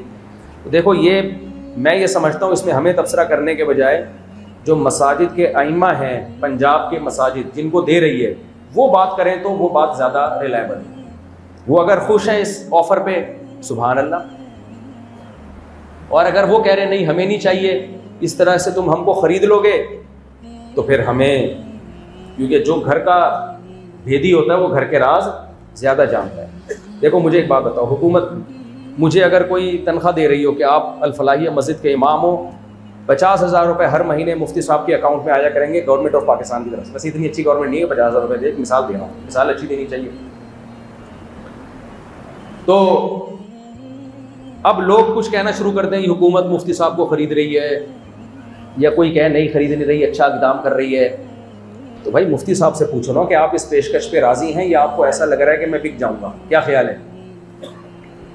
تو تو اگر میں کہوں کہ نہیں مجھے نہیں چاہیے, مجھے پتا ہے اگر میرے اکاؤنٹ میں 50,000 روپے آئے تو میں 4 شادیوں پہ بات نہیں کر پاؤں گا, میں عدالتی خلا کے خلاف تقریر نہیں کر پاؤں گا. یہ جو ابھی لاہور کی جج نے یہ فیصلہ کیا ہے کہ ڈانٹ بھی دیا شوہر نے بیوی کو, تو اس پہ عورت کو تنسیخ نکاح کا حق ہے, میں اس کے خلاف آواز ہی اٹھا پاؤں گا, تو میرا یہ احتجاج بالکل درست ہوگا. اور اگر میں کہہ رہا ہوں کہ نہیں بھی مجھے پیسے مل رہے ہیں, میں پھر بھی آزاد ہوں, میں جو حق کی بات ہے وہ کروں گا, تو پھر کسی اور کو اس پہ اعتراض ہونا بھی نہیں چاہیے, کسی کی روزی پہ لات بھی نہیں مارنی چاہیے. تو اس لیے ہم خود سے تبصرے کرنے کے بجائے یہ فیصلہ ہم کس پہ چھوڑ دیتے ہیں, پنجاب کی مساجد کے اماموں پر, کہ امام لوگ اس فیصلے سے خوش ہیں یا نہیں. ہاں 2-4 امام کی بات نہیں ہے, میجورٹی خوش ہے تو اس کو ایکسیپٹ کرنا چاہیے اور حکومت کا شکریہ ادا کرنا چاہیے کہ چلو آپ لوگوں نے امام کا خیال کیا. اور اگر میجورٹی کہہ رہی ہے ہمیں خریدا جا رہا ہے تو پھر ہمیں بھی اس کے خلاف آواز اٹھانی چاہیے. تو جب تک مساجد کے ائمہ کی طرف سے کوئی پراپر بیان نہیں آ جاتا ہمیں اس پہ خاموش رہنا چاہیے. سمجھتے ہو کہ نہیں سمجھتے؟ اور اگر وہ کہہ رہے ہیں کہ ہمیں مل جائے, اکثر مساجد کے ائمہ کہہ رہے ہیں ہمیں یہ حکومت سے آفر چاہیے, تو ہمیں خوش ہونا چاہیے. اس پہ کیا خیال ہے؟ پھر کسی کی روزی پہ ہمیں لات نہیں مارنی چاہیے. تو اس میں سیاسی لیڈروں کے بجائے نا ان کی اپنی رائے کا اعتبار ہے. سیاسی لیڈروں کی رائے بھی صحیح غلط ہو سکتی ہے, میں اس کی بات نہیں کر رہا, لیکن اس میں اس کے جو اہل ہیں رائے دینے کے, وہ اصل میں اہل کون ہیں؟ وہ پنجاب کی مساجد کے ائمہ ہیں. وہ اگر خوش ہیں تو ہمیں بھی خوش ہونا چاہیے. یا تو مسجد کمیٹی والے اتنی تنخواہیں دیں نا پھر ان کو بھر بھر کے کہ ان کو گورنمنٹ کی ضرورت ہی نہ رہے.